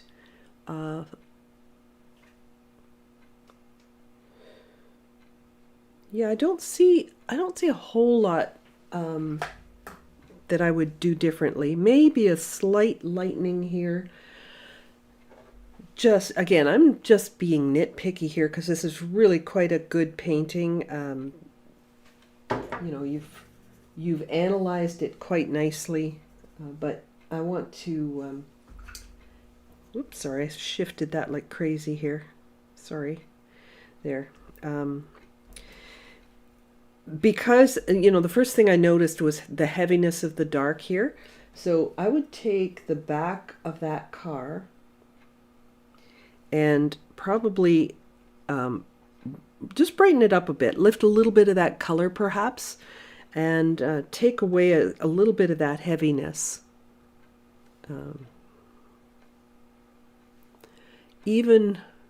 Okay, so the bus is lighter, but the car's quite dark. So I would get a little bit of the lightness there, just at that outer edge. Get the highlight on the bumper there. Wouldn't be that bright, but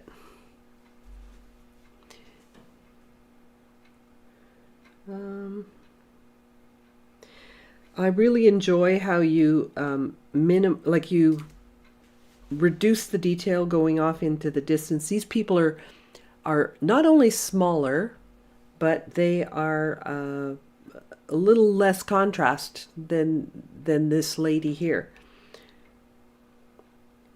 I like the gesture of her leg, the way she's walking there. You've got one foot shorter, just off the ground there, and you've even noted the shadow underneath. Looks great.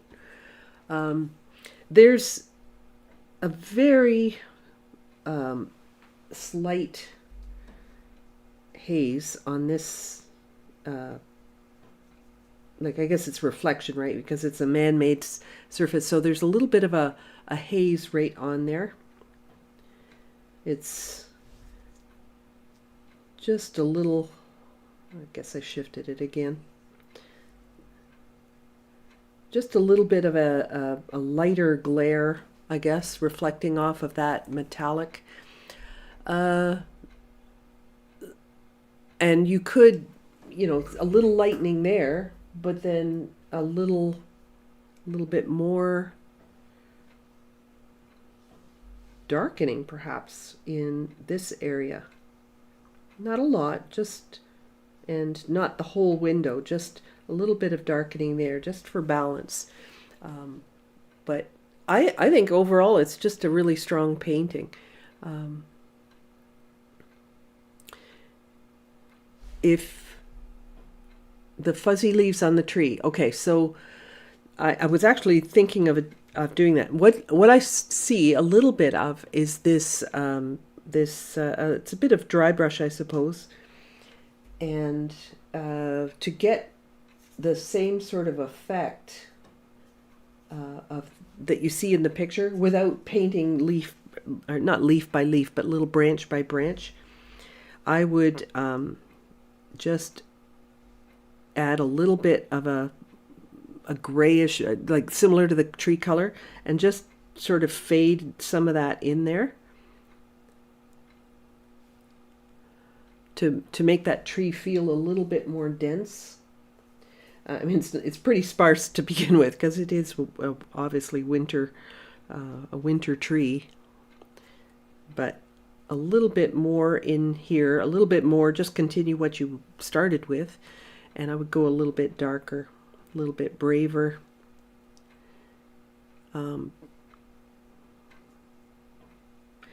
I can't do dry brush effect on acetate because there's absolutely no texture whatsoever, but you see that it's a subtle color I'm putting in there. It's not very prominent.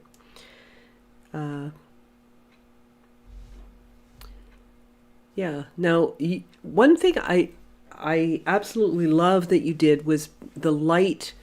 You increased the light coming through here, and that has made your painting stronger than the reference picture. So the reference picture looks a little flat, and this is what I mean about photography, right? Sometimes you just have to exaggerate things. Oh, thank you so much, David. Appreciate your super thanks there. That's very nice. All right, but you know, I wouldn't shift a lot of stuff here. You know, you could, these are just suggestions that you could do. It's strong on its own. I don't know that you'd need to sort of reinvent the wheel kind of thing, but it looks pretty nice. You could darken here and here a little bit, and to make the buildings feel a little less ghost-like in the foreground, right? So what I mean by ghost-like is that, you know, if the colors aren't strong enough, they don't feel close. So you could, you know, punch those up just a little bit, maybe a little bit even duller than what I just put on there.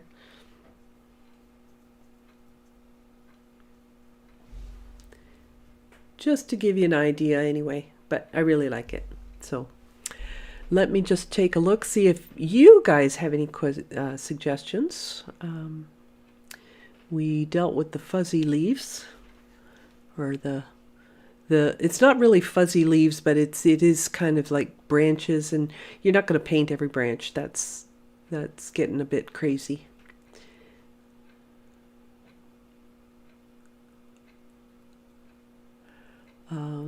Yeah, mostly just accolades here. J. Alvis says, I would slightly darken the area between the tree trunks to reduce the contrast slightly, and I agree with Shelley that the sky could be just a tad less white. Yes, so I think so you could dull in there just ever so slightly. Just enough to, unless that's actually where the sun is, then I would not do that. And if that were the sun, the angle of the trees is a little bit off. But like the sun would be probably more behind this tree than anything else because of the angle of the tree. So it would be there somewhere, just looking at the angles. So it wouldn't be there. The tree would cast a shadow in a different direction if that were the sun. Because the shadows always radiate from the sun. You know, if this were the sun, the shadows would radiate in this direction. Things on this side, the shadows would radiate in the opposite direction. So I'm thinking the light is up here somewhere, somewhere up here above this building, and if it's right here above this building, then those shadows would be correct. But see, there's a perfect example of artistic license where you are putting more color, more light in order to give more contrast to your subject, like to your focal point, right? That's really intentional in this case, I think. Anyway, so let's move on. We have 2 more to go. We're going to move on to Barbara B. My papers are stuck together.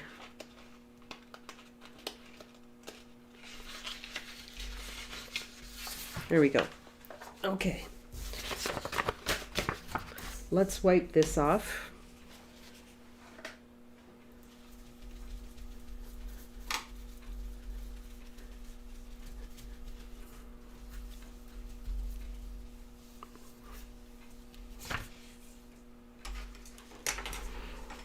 Get it dry again too. And all right, so Barbara, there we go. All right, so this, let me read you what Barbara says. My observation still to do. Need to finish the arm, hand on the curb. Okay, she's talking about this. And need to add some more color in the very light flower bunches. Okay, so up in here. May need some more work on the greenery or darks in the greenery, but I don't want to get too fussy. Right, you do need some more darks in there. So acknowledging that those are unfinished areas. Here are my questions. The gray pavement. Should I try to even up the color some? I see some darker lines that bother me. The leaves, okay, let me see what you're talking about. Some lines that are bothering you.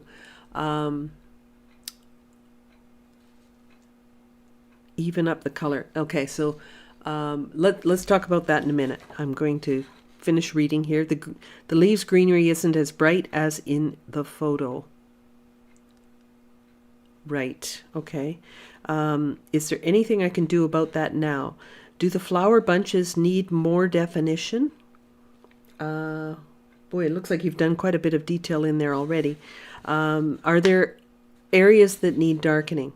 Thank you for your help and suggestions. If you can add this one to those you've already received. Okay, so the painting is 11.5 by 11.8. Also, the photo of my granddaughter is probably 1.5 years old, enjoying the hydrangea bushes in her neighborhood. All right, so one of the first things I'm noticing here, Barbara, is the darkness of the pavement. The darkness of the pavement feels a lot darker than what is over here. I don't know if that is strictly because of the printout or the photography of this, but because, you know, if this is dark, I would imagine that things would equally be dark in other places. Now, let's take a look here. So I'm thinking that this could almost use a little bit of a whitewash on it. So I'm going to take some of my white paint.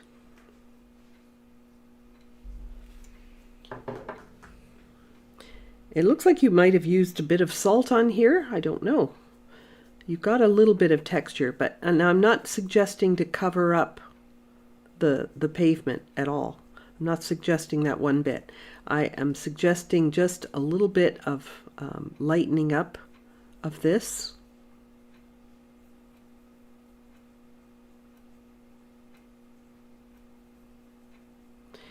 It is serving a purpose being as dark as it is. It's like creating that contrast that I keep harping on about. But I think in this case it's almost taking away from her, because everything's so soft and delicate everywhere else. But then the pavement's quite dark. Now, granted, this is dark. It looks like a nice, well-groomed flower bed with I don't know, probably mulch in there.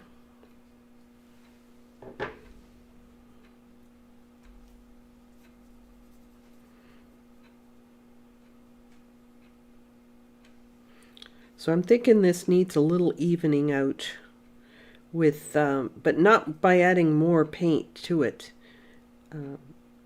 But I would possibly whitewash it. You'd have to take and dilute some color to put that on there, or lift what you have. Okay, so relatively speaking, you need an edge on the curb, which is going to be darker.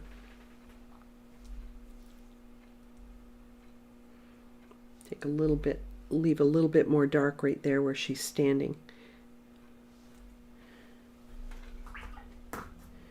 So the curb feels light right now. I think that definitely needs a little bit of darkening. So, but there's in particular, I wanted to address the angle, like the side plane of the curb. So you can see I'm creating an actual hard line here, so that it feels like we're not just looking straight down on the curb, but we are looking and we see part of the side as well.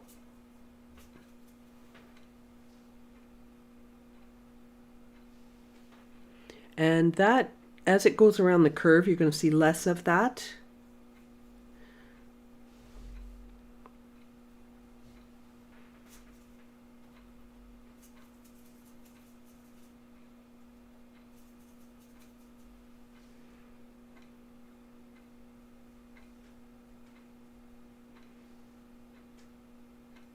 A little darker as it tucks right up under that arm. But that does need to be darker. Okay, so where does it come to? Actually, we see a little more of it than I've done here. So right up to there. So it feels like there's the pavement, and then it goes up the curb, then the flat where she's got her hands resting and that sort of thing. Remember what I was saying about gradations? You can create more gradation in this garden bed. Make it a little darker as it's closer. It's just a suggestion. You don't have to. It doesn't, like, it's not suffering because of this or whatever. I'm just throwing out ideas here. A little darker here.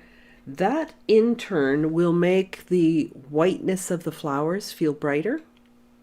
And then I feel like you can probably get into a little bit more of the greens that you were talking about with the, up through here and that sort of thing. You said you were concerned that they weren't as bright as you wanted them to be. So you're trying to, I think the idea is that you're trying to make the flowers feel brighter by putting the contrast here, which is good, except that there's less contrast in the reference here. I mean, there's good contrast back in here, but and it looks like you've added in a couple of blossoms to fill in some of the dark. That was an edit you've done, I'm sure. But as these are kind of yellowy, I would make your greens kind of yellowy as well. But try to use transparent color if you can. I know if you buy a lot of greens, like a chromium green, for example, is very opaque, very, very opaque. And it will look a little lifeless on your paper. Opaque, that's why I stay away from opaques most of the time. I just feel that they have a little bit of lifeless quality to them. But the darkening of the mulch here, just a glaze over top, is going to make that feel, those flowers feel whiter, and the leaves that you're trying to get across here, you wanted them to be pretty light. So you're probably mixing, I'm guessing, that you are mixing a cobalt blue or a ultramarine blue with your yellow to make your green. That could be what you're doing as well. Try, for a brighter green, try a, let me clear a spot on my palette here.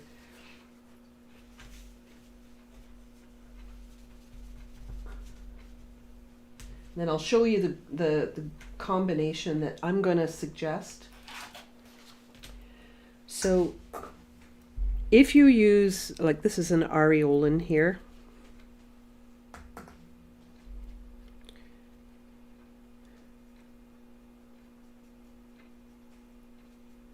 Okay, so there's our areolan or cerulean. And if I mix it with cerulean blue instead of a cobalt, I'm going to get a brighter kind of green, probably more like the type you're looking for. You'll find that if you mix the same yellow with cobalt, it's going to give you a darker version of your green. A little duller, you see. So that's going to look a little bit duller than the cerulean will look, because the cerulean's already a little closer to the green, but it has a bit more pop to it. So in terms of that, let's come in with, it's almost a kind of a lime green, right? In some cases. So having the two different kinds of greens can make a difference here.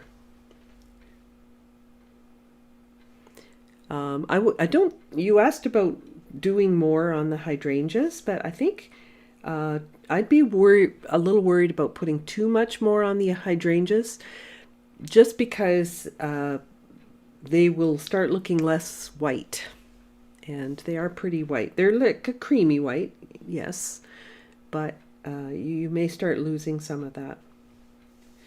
All right, so this sort of brighter, creamier green, not creamier green, but yellowy green, will be good in these front areas. Then go ahead and transition over into your darks. In terms of the, I would even start to dull down some of these details that you've put in there. I wouldn't do more detail.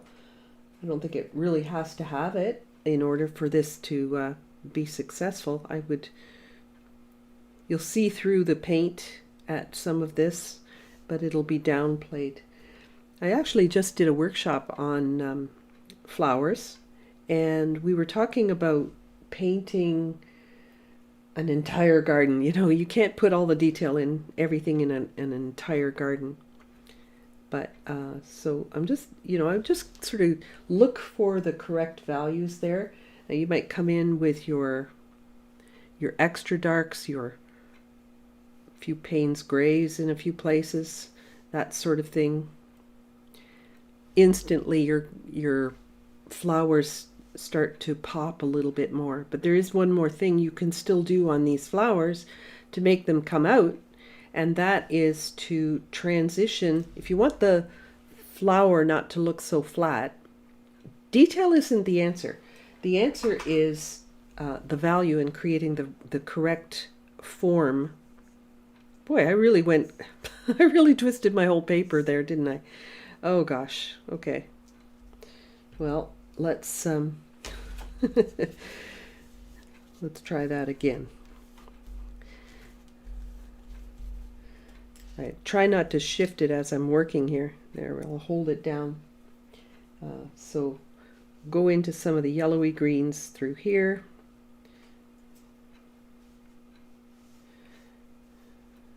That sort of thing. And then into your much darker greens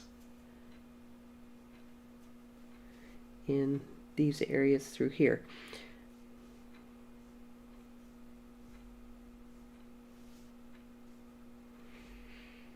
I don't know that every painting benefits from extreme detail.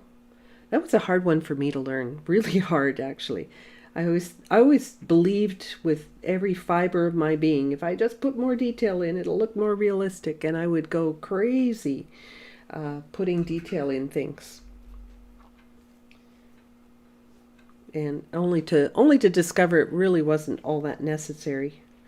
And in fact, I often ended up with something I liked better when I didn't put the detail in. So I was being seduced by detail, and I wasn't really looking at the values as much. So earlier we talked about this app called Notonizer.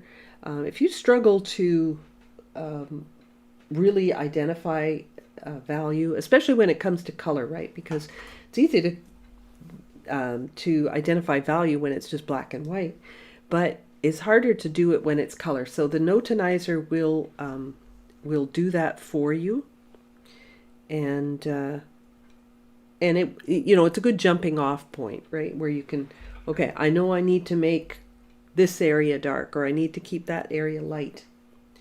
Now let's talk about these flowers here and how we can make them feel a little bit more round.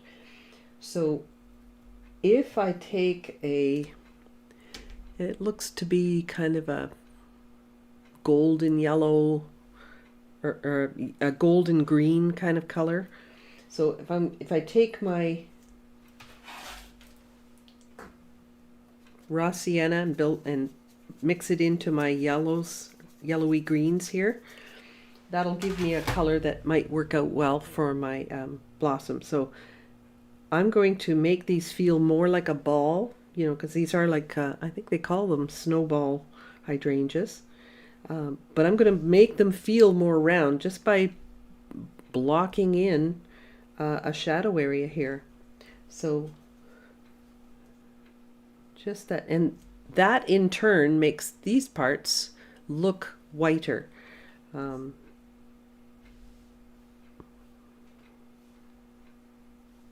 You've already started doing some of that, but I think you could probably just sort of wash in a shadow in those areas. So rather than detail, I would definitely go with more just overall shading to make the form of the flower.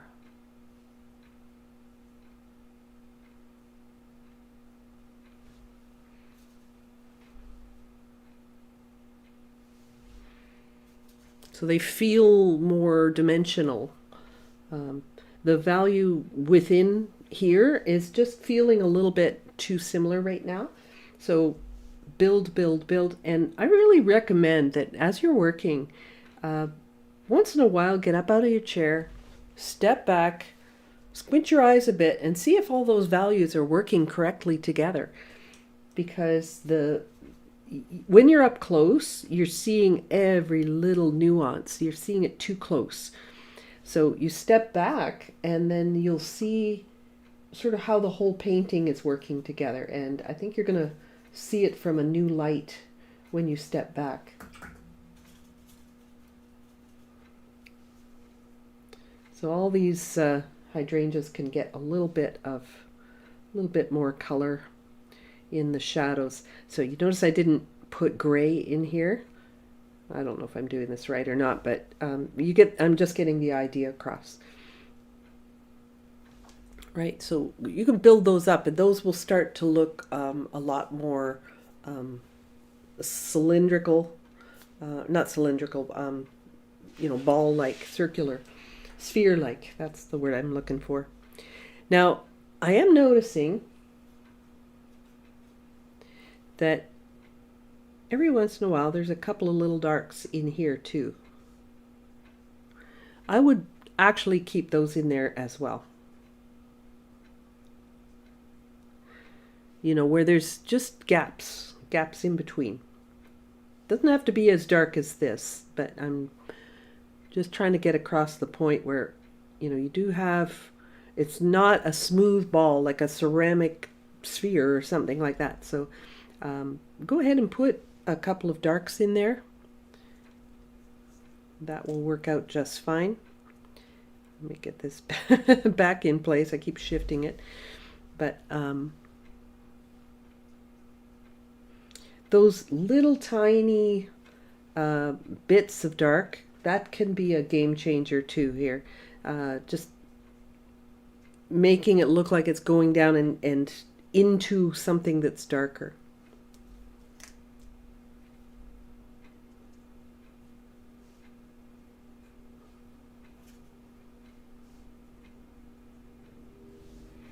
Okay, so that's getting a little closer to, I think, what you're looking for.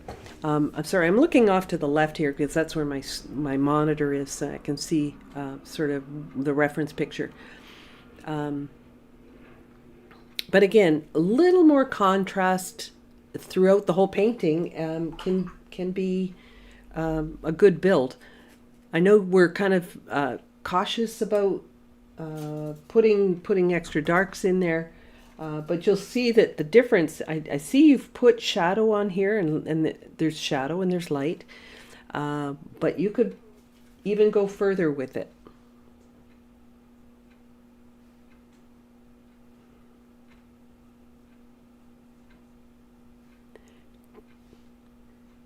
It took me a long time to get braver with these values.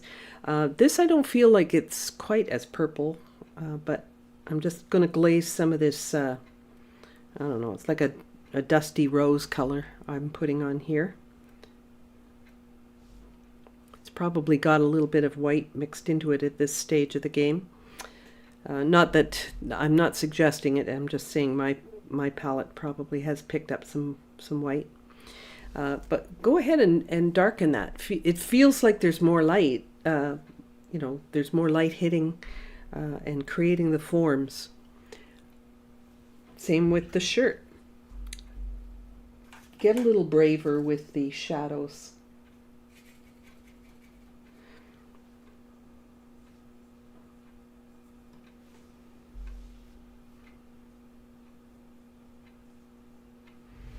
Don't be afraid to exaggerate a few things.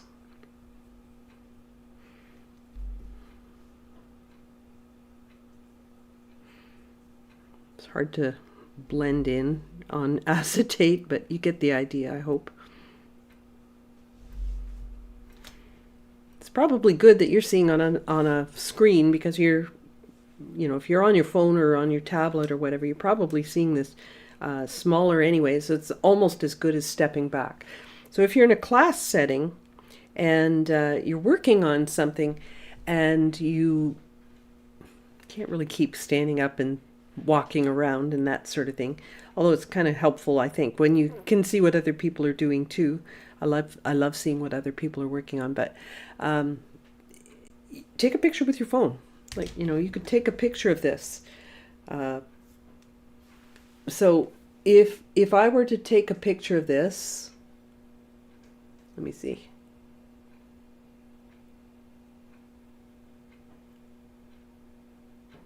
And then I were to take that picture and put it into black and white. Oh, just a second.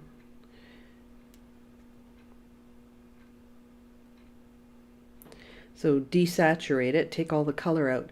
Then you can really see the values. Do the hydrangeas look round, or do they look flat? Does her hat look three-dimensional, or does it look flat? It's a great way to determine whether or not you're getting the correct value for the colors that you're using. So it's, you know, you can see it looks pretty decent so far. I'm not addressing the arm or anything because you already told me that you need to work on that. But I hope when you do those areas that you will come in and not be afraid to put more shadow into certain areas. Right? Really come down and have to shift this a little bit again.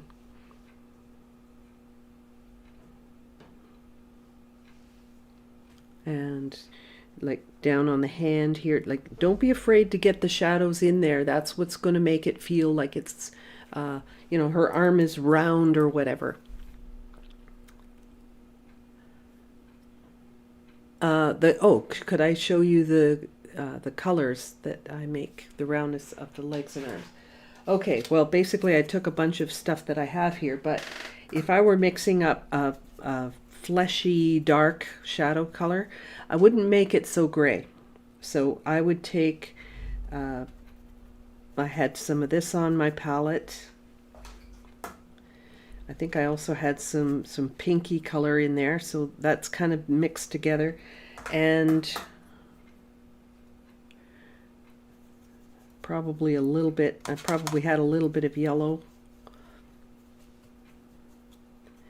And possibly some cerulean blue. Right, let's put that off to the side. I don't want to make it too dark too fast. So mix a little in. And that's giving me a good dark. I don't want too much blue in it though, because too much blue just is a shadow killer on people, anyway, on portraits. So that's sort of a color.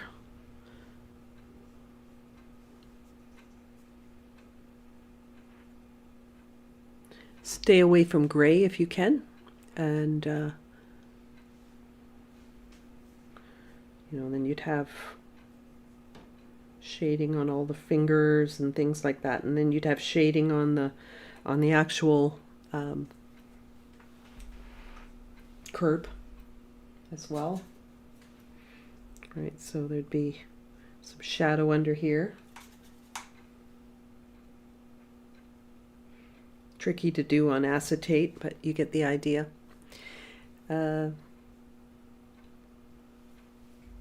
Okay, so yeah, just get braver with some of these shadows.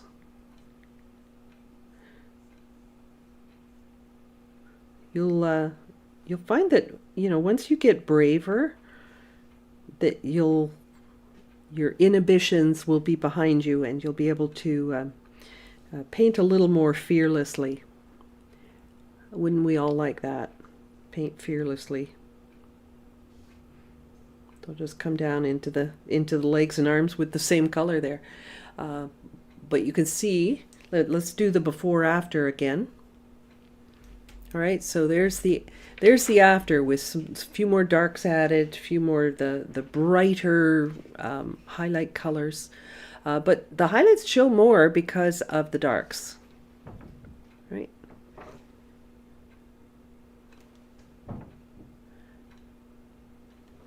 So hopefully you're seeing more volume to the hydrangeas, but I did without them getting too grayed down or overly detailed or anything like that. So I hope I addressed everything there.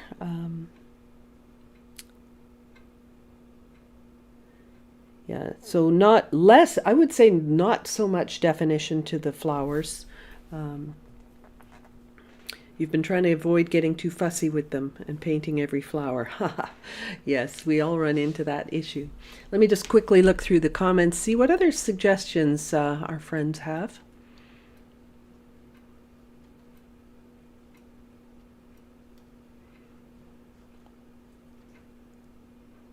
Okay.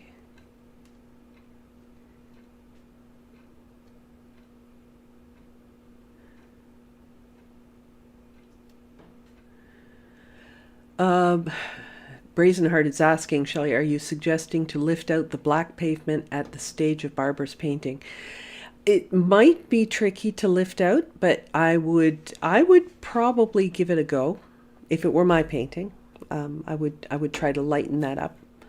The heaviness of the dark, and you know, your head says, oh, it's pavement, it's dark, but actually pavement's often a lot lighter than you think. And it feels a little heavy, just balance wise. I just feel it feels a little heavy to me. But it's an adorable painting. I mean, or adorable reference and everything. And everything that you've built up so far, I'm not going to suggest that you change it. Just add to it. You know, with the exception of the pavement. I think the pavement is just a little bit dark.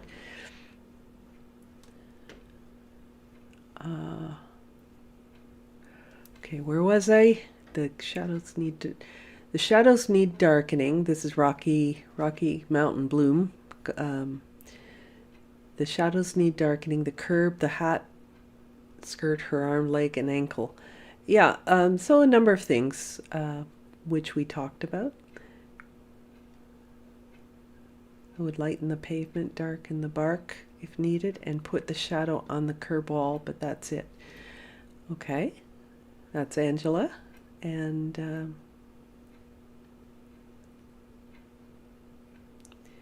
painting hydrangeas is difficult. Yes, you know, you're right on that. Hydrangeas, peonies, oh my goodness, they have so many details and so many petals that it's hard not to get sort of micro tunnel vision as you're working on those things, because they do tend to call for you to detail them. But if you can avoid it at all, I would try. Maybe some shadow between the fingers as they seem to, yes, and she already mentioned that she's going to work on the arm more and the hand. So that is, yeah, she's already mentioned that she's going to darken that. But yeah, so there's a little shadow under each finger. That's not well done. On acetate, it's pretty hard to do, but you get the idea. So thank you. Do I do color charts of my paints, or you just just know by gut feeling, experience how now, and don't need that to help that? Well, what I actually do is I will take my scrap paper here. You know, these just offcuts and so on. And if I were trying to match up a color to something, let's say the pavement, what I would do is I would get my color over here on my palette. So I would get this going, and I would try it really thin to begin with. Now that to me looks a little too gray, so I think it needs a little bit more warmth. So does it look more golden, or does it look more reddish? I'm going to go with burnt sienna. Mix a little burnt sienna into this, or even a little bit of this pink color that we were using. So this is kind of what goes through my head as I'm you know, trying to match up a color to something. So then, okay, well, that looks a little different. That looks a little warmer. How does that look?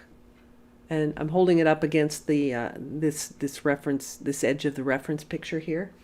But it's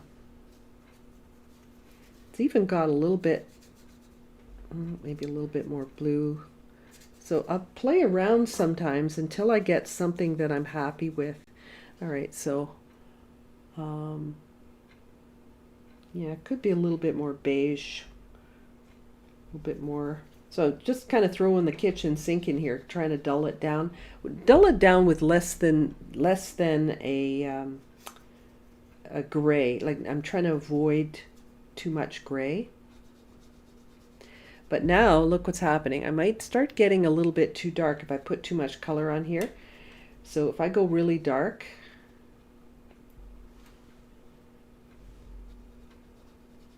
then that really changes things. So I know I can't go that dark, and this will definitely make it more gray. So I'm gonna stick with the getting more warm colors in there and a lot of water to thin it down. So flip this over, and I'm thinking this one might be just about right. Nope, a little bit more blue. So you see, this is what I'll do sometimes if I have a tricky area to do and I'm trying to get it just, just so. I will hold my sample, my color sample, up against my actual reference picture, whether it be on my screen or whether it be on a printout. But you can see that this, that's the color of the pavement in the photo reference there on the screen is now almost blending into what I've just painted on my little scrap. So this tells me I'm probably on the right track, or I'm very close. I've got the right value. The other, my go-to, right? I also will use my little squares. I think did I give them away yesterday? No.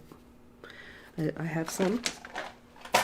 Okay, so the little squares can allow me to match things up, put it on my sample, and I can see whether or not I've got the value correct or whatever.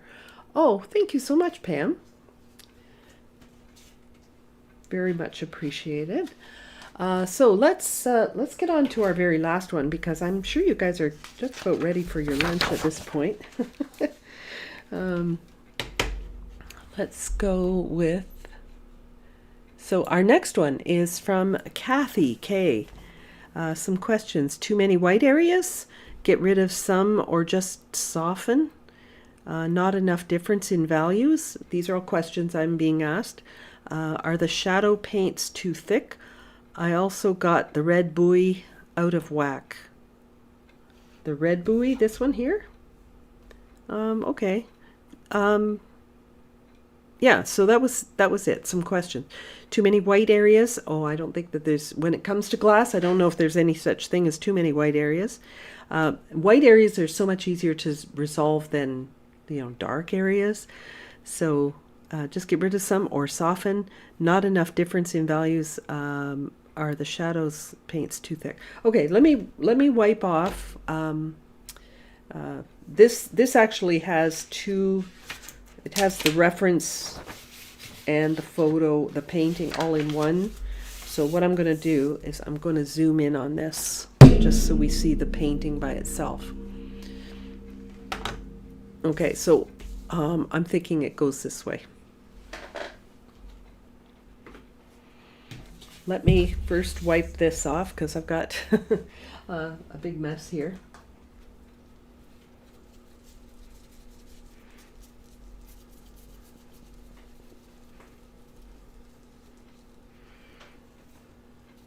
I almost want to try some of that etching cream. Have you ever heard of etching cream? I was thinking of etching my acetate. I don't know if it would work. Might. And that would give it some tooth that I would be able to paint on.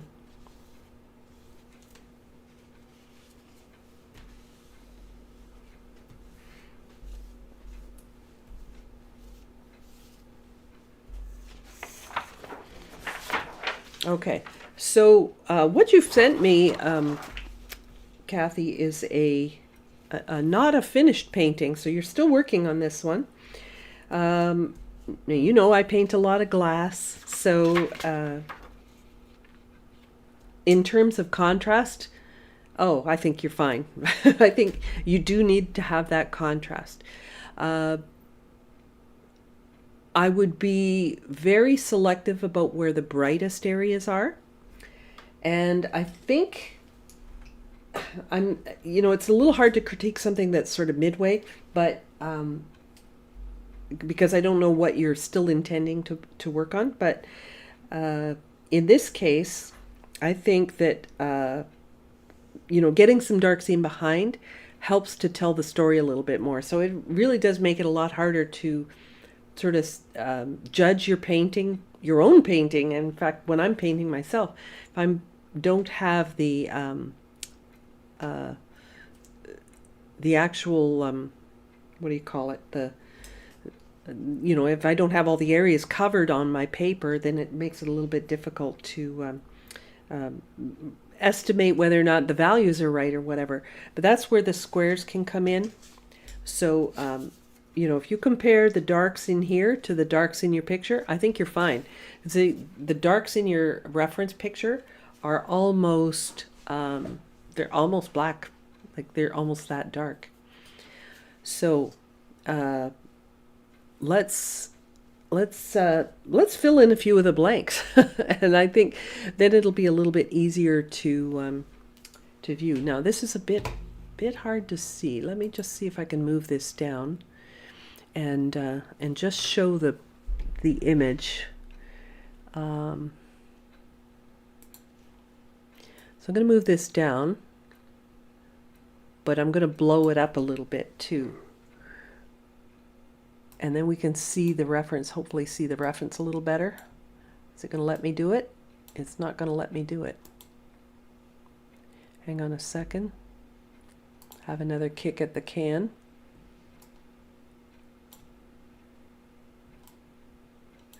Oh, no, it won't let me blow it up. Maybe if I do it this way. There. There we go. Okay, so, all right. If you want the light to look light, you need the dark to look dark. So I think you're fine. I'm not sure if this is just the lighting that you had when you took this picture. I hope that this is white, pure white paper in your painting, and not just the way it printed out. But just for visual sake, I'm going to put white in here, and you're going to see that actual stark cool white in these highlights will bring more sparkle to it than anything else. So you find a few spots to put these extra bright whites. You could do this with masking fluid too, as you're painting or before you paint. But if you've painted it and no, it's not white anymore, you may have to either lift out or use some white paint in order to get the whites back. But I'm going to try and get some whites in here. Now, some of the whites are just speckles, as you've done, and the darks can be dark. And of course, you need all the values in between as well. But I'm going to fill in some of the middle area. I'm not going to put in the detail. I'm just going to fill it in just so that we get rid of the unpainted parts of the paper.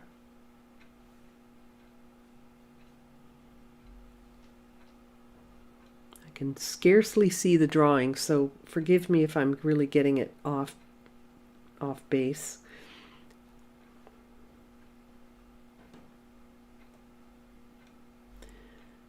I'm just trying to get rid of the white paper. This is one thing I do in almost all my paintings. I like to get rid of the white paper.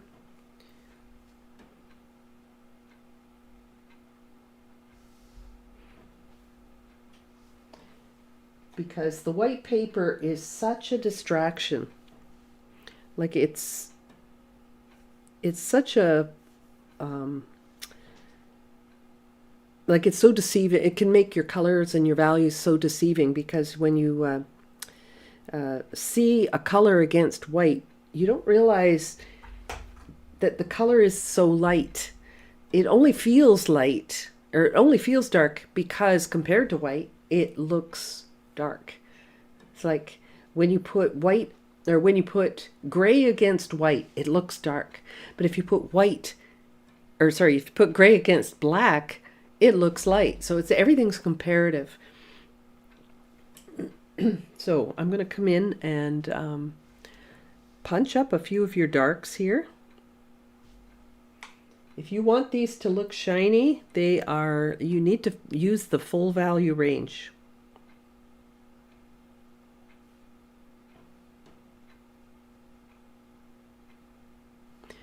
So just coming in and putting some more darks in, you'll see that that's going to be quite a make quite a difference. So I think more than anything else, I think that you just need to keep painting on this one. I just think you're not done yet. Some darks in between here. We'll look at the dark on this red there.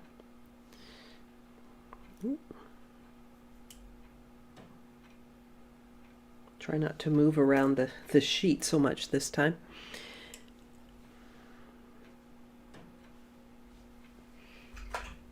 All right, so I'm going to just try to plug in some colors here.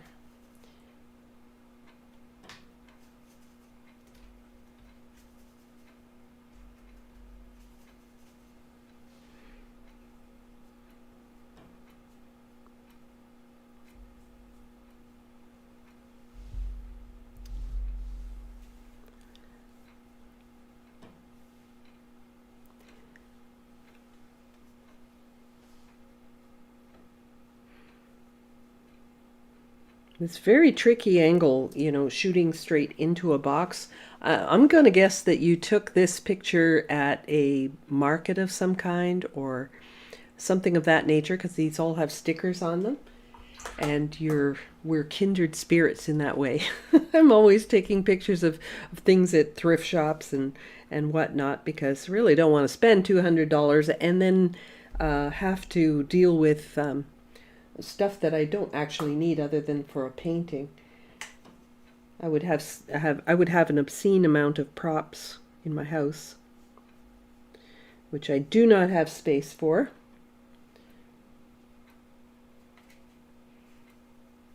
Although I do have a little bit of a weakness for glass, and I have way too much.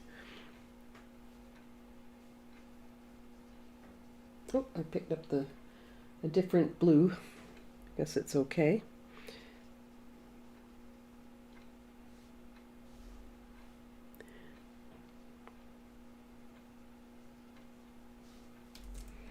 So once the shapes, like, see, I haven't really touched your glass too much. I added some brights on. I added some extra dark, so I'm expanding the value range there. And so by expanding the value range, I'm getting more of a full-scale lights being very light and the darks being very dark. And that's what makes glass looks like glass, is that high contrast. So let's get some more darks in here.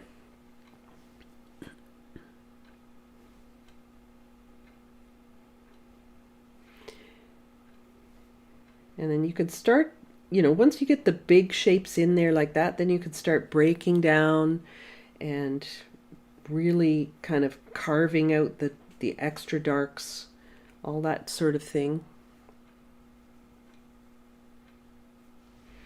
I know you have it that dark in your painting. It's just that when you print it out on a regular copy paper, it does not have the same intensity in those darks. Let's put in some gold. So basically I'm kind of painting the finish of this, but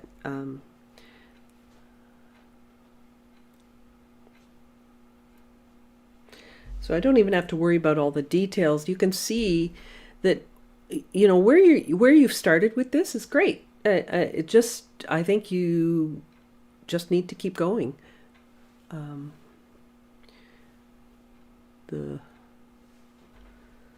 Hard to see on the screen what color this globe is in the back, but it looks like you've started making it green, and so we'll just go with that.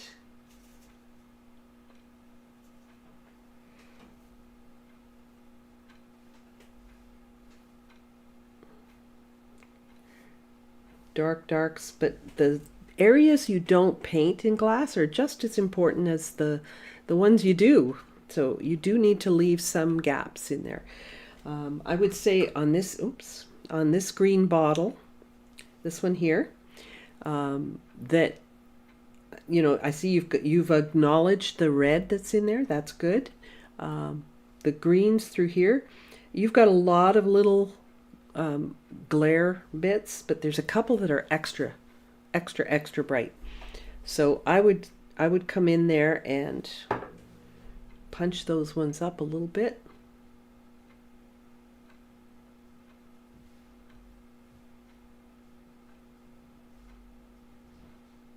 Something like that. And sometimes the little highlights are just speckles, right? Sometimes it's not much of anything at all.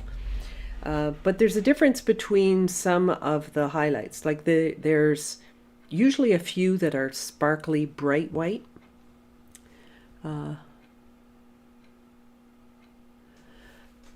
Okay, the white paper definitely is intimidating. Wasn't sure what to do with the background at this point. Kathy. Okay, so yeah, just fill in that white. Like just, even if it's only kind of a ghost version of what you are going to end up with, get some of the, get rid of the white, except for the ones you want to keep, but you know, these little highlights and stuff. But all the other stuff, get some color on there. It's going to make things so much easier to sort out. And you'll find that as you start building up some of the darks, and you get a few extra darks, by putting some of these extra darks in early, then it gives you a better idea of what to do with the middle values, right? So all of those middle values can start to make a little bit more sense. Now under here, I'm seeing this corner of the box. It's pretty dark there.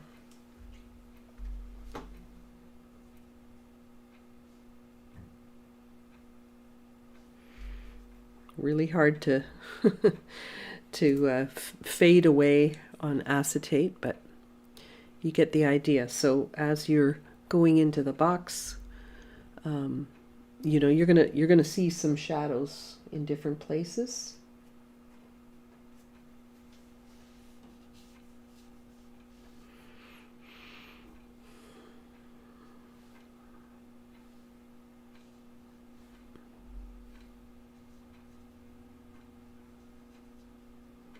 You get braver and braver as you go along, and you start realizing that, oh, you know, I thought it was dark, and now it's not so dark, because everything's comparative. But you can tell this is just absolutely on the right track. You just need to keep going, basically. It's almost a little too soon in the painting to judge its success. But I get it. If you wanted to critique, you don't want to go down the wrong way, go off in the wrong direction. But that's what I would do, is I would cover the paper. You know, get everything in its place. You know, it helps you to sort it out, I think. Then you can go in and start fine tuning. You know, this blue bottle here needs to have more middle value. So you'll come in and start building things up, making things stronger, which only makes the highlights look even brighter and sparklier.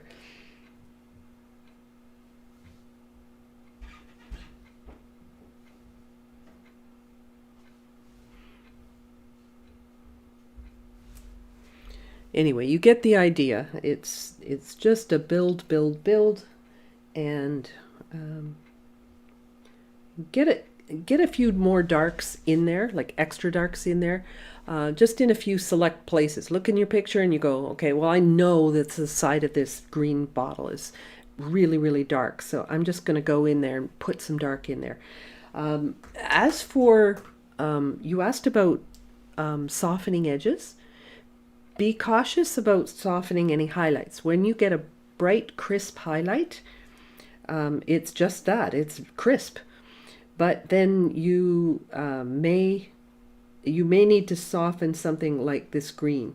You may need to soften that into the rest of the bottle a little bit, to help it feel like that bottle's actually round. But when it comes to glass, there are so many hard edges that almost makes it easier to paint, because painting on wet is a lot harder, because you have to find the control on a wet surface, but it's much easier if it's on the beginning, or if it's on a dry surface. So let me just scroll back, see what the folks are saying. Agree about something else. Try sanding the acetate. Yeah, I guess I've actually thought about that. I did take this acetate actually, and I used some Vim on it to scuff it up a little bit. Sanding, I think, would be a little too harsh, but I did use some Vim on it, and I think that has helped. It's getting better. The more I use it, the better it is.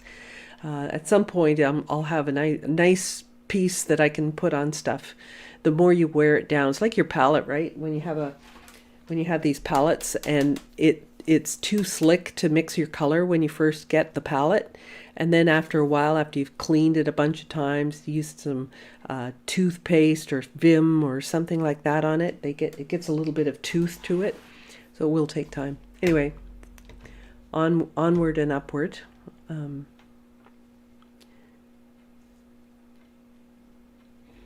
Yes, you could use tracing paper or the acetate to trace the red buoy and use it to see where your painting is off. Absolutely.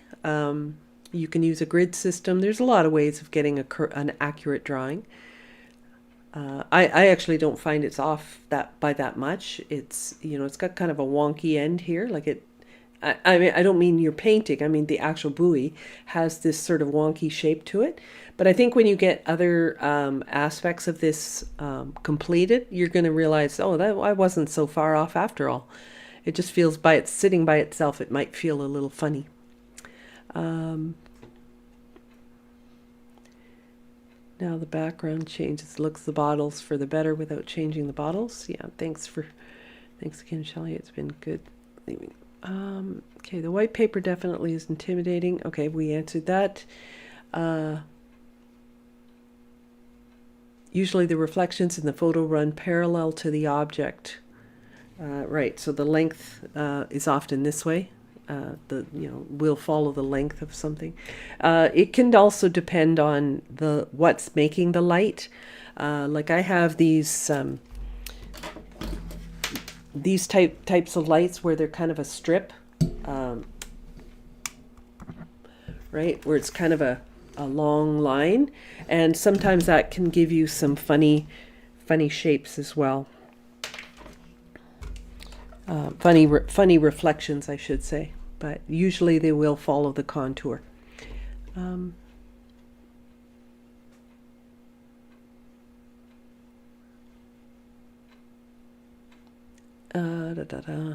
me see how. Now might be a good time to mention the squinting trick. Squint hard to look through your eyelashes. Yes, squinting and looking through your eyelashes does help you to isolate darks and lights much more easily. Eliminates detail, because you can't see detail when you're looking through your eyelashes. And then it helps you to almost see the basic lights and darks better. And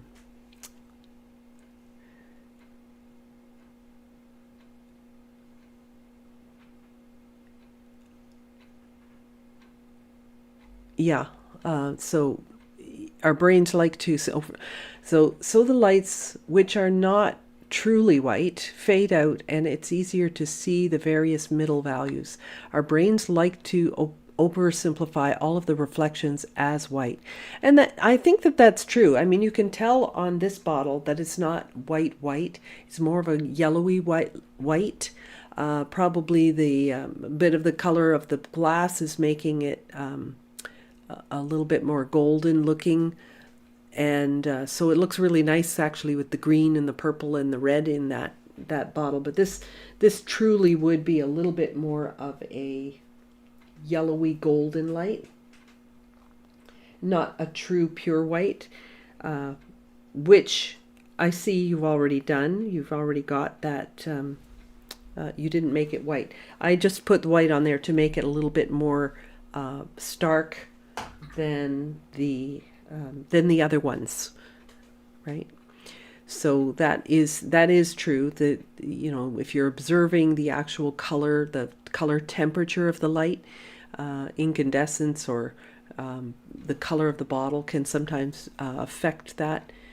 It all depends on how sort of fussy you want to be. But you can get a good portrayal of what you see just with leaving the white of the paper.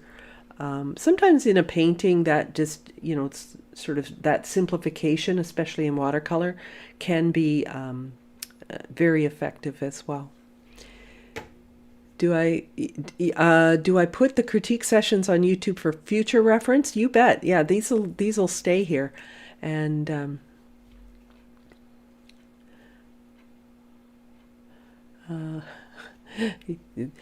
yeah, so thank you so much, Shelley. I need to vanquish the fear of the darks. Yes, don't be afraid of the dark. Question: the red bottle looks quite dull. How would you make it look more transparent? Okay, so you would go with transparent color. So I would use something like a permanent rose, for example. Oops, helps if I get this in the right place, right? And I would come in and put that in there. Now, part of the reason it looks dull is because of the printout. When you print out things on regular copy paper, they do look duller. But permanent rose is a good one. It's a nice transparent red, kind of pinky like what you've got. But then there's darks in there too. So I would take a little bit of Payne's gray and mix it into the, and only a little bit on, you know, Payne's gray, and mix it into the permanent rose. But when you mix the two together, you'll get a much deeper red.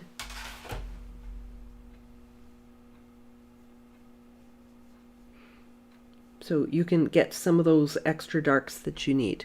But, you know, you'd have to build that up, and it would get a little bit purple in places as you're adding the Payne's gray, but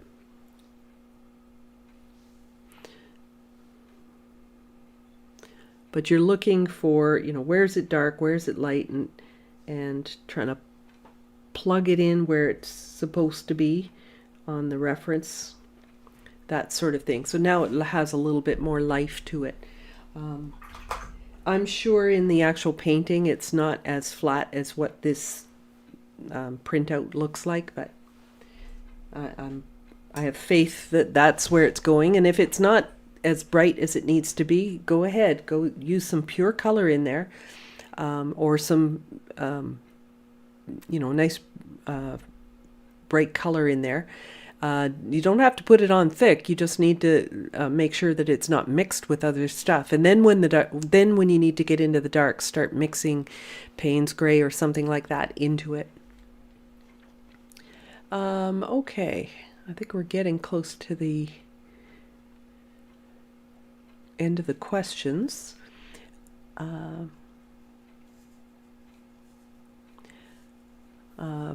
Brazenhearted says, I just invested in Arches paper. I'm hoping this helps improve my painting over current B paper. Okay, I'm not familiar with the B paper, but I suspect if you are watching my tutorials and you're looking for results that like what I'm getting, working on the same kind of papers I'm working on will probably get you there a little faster.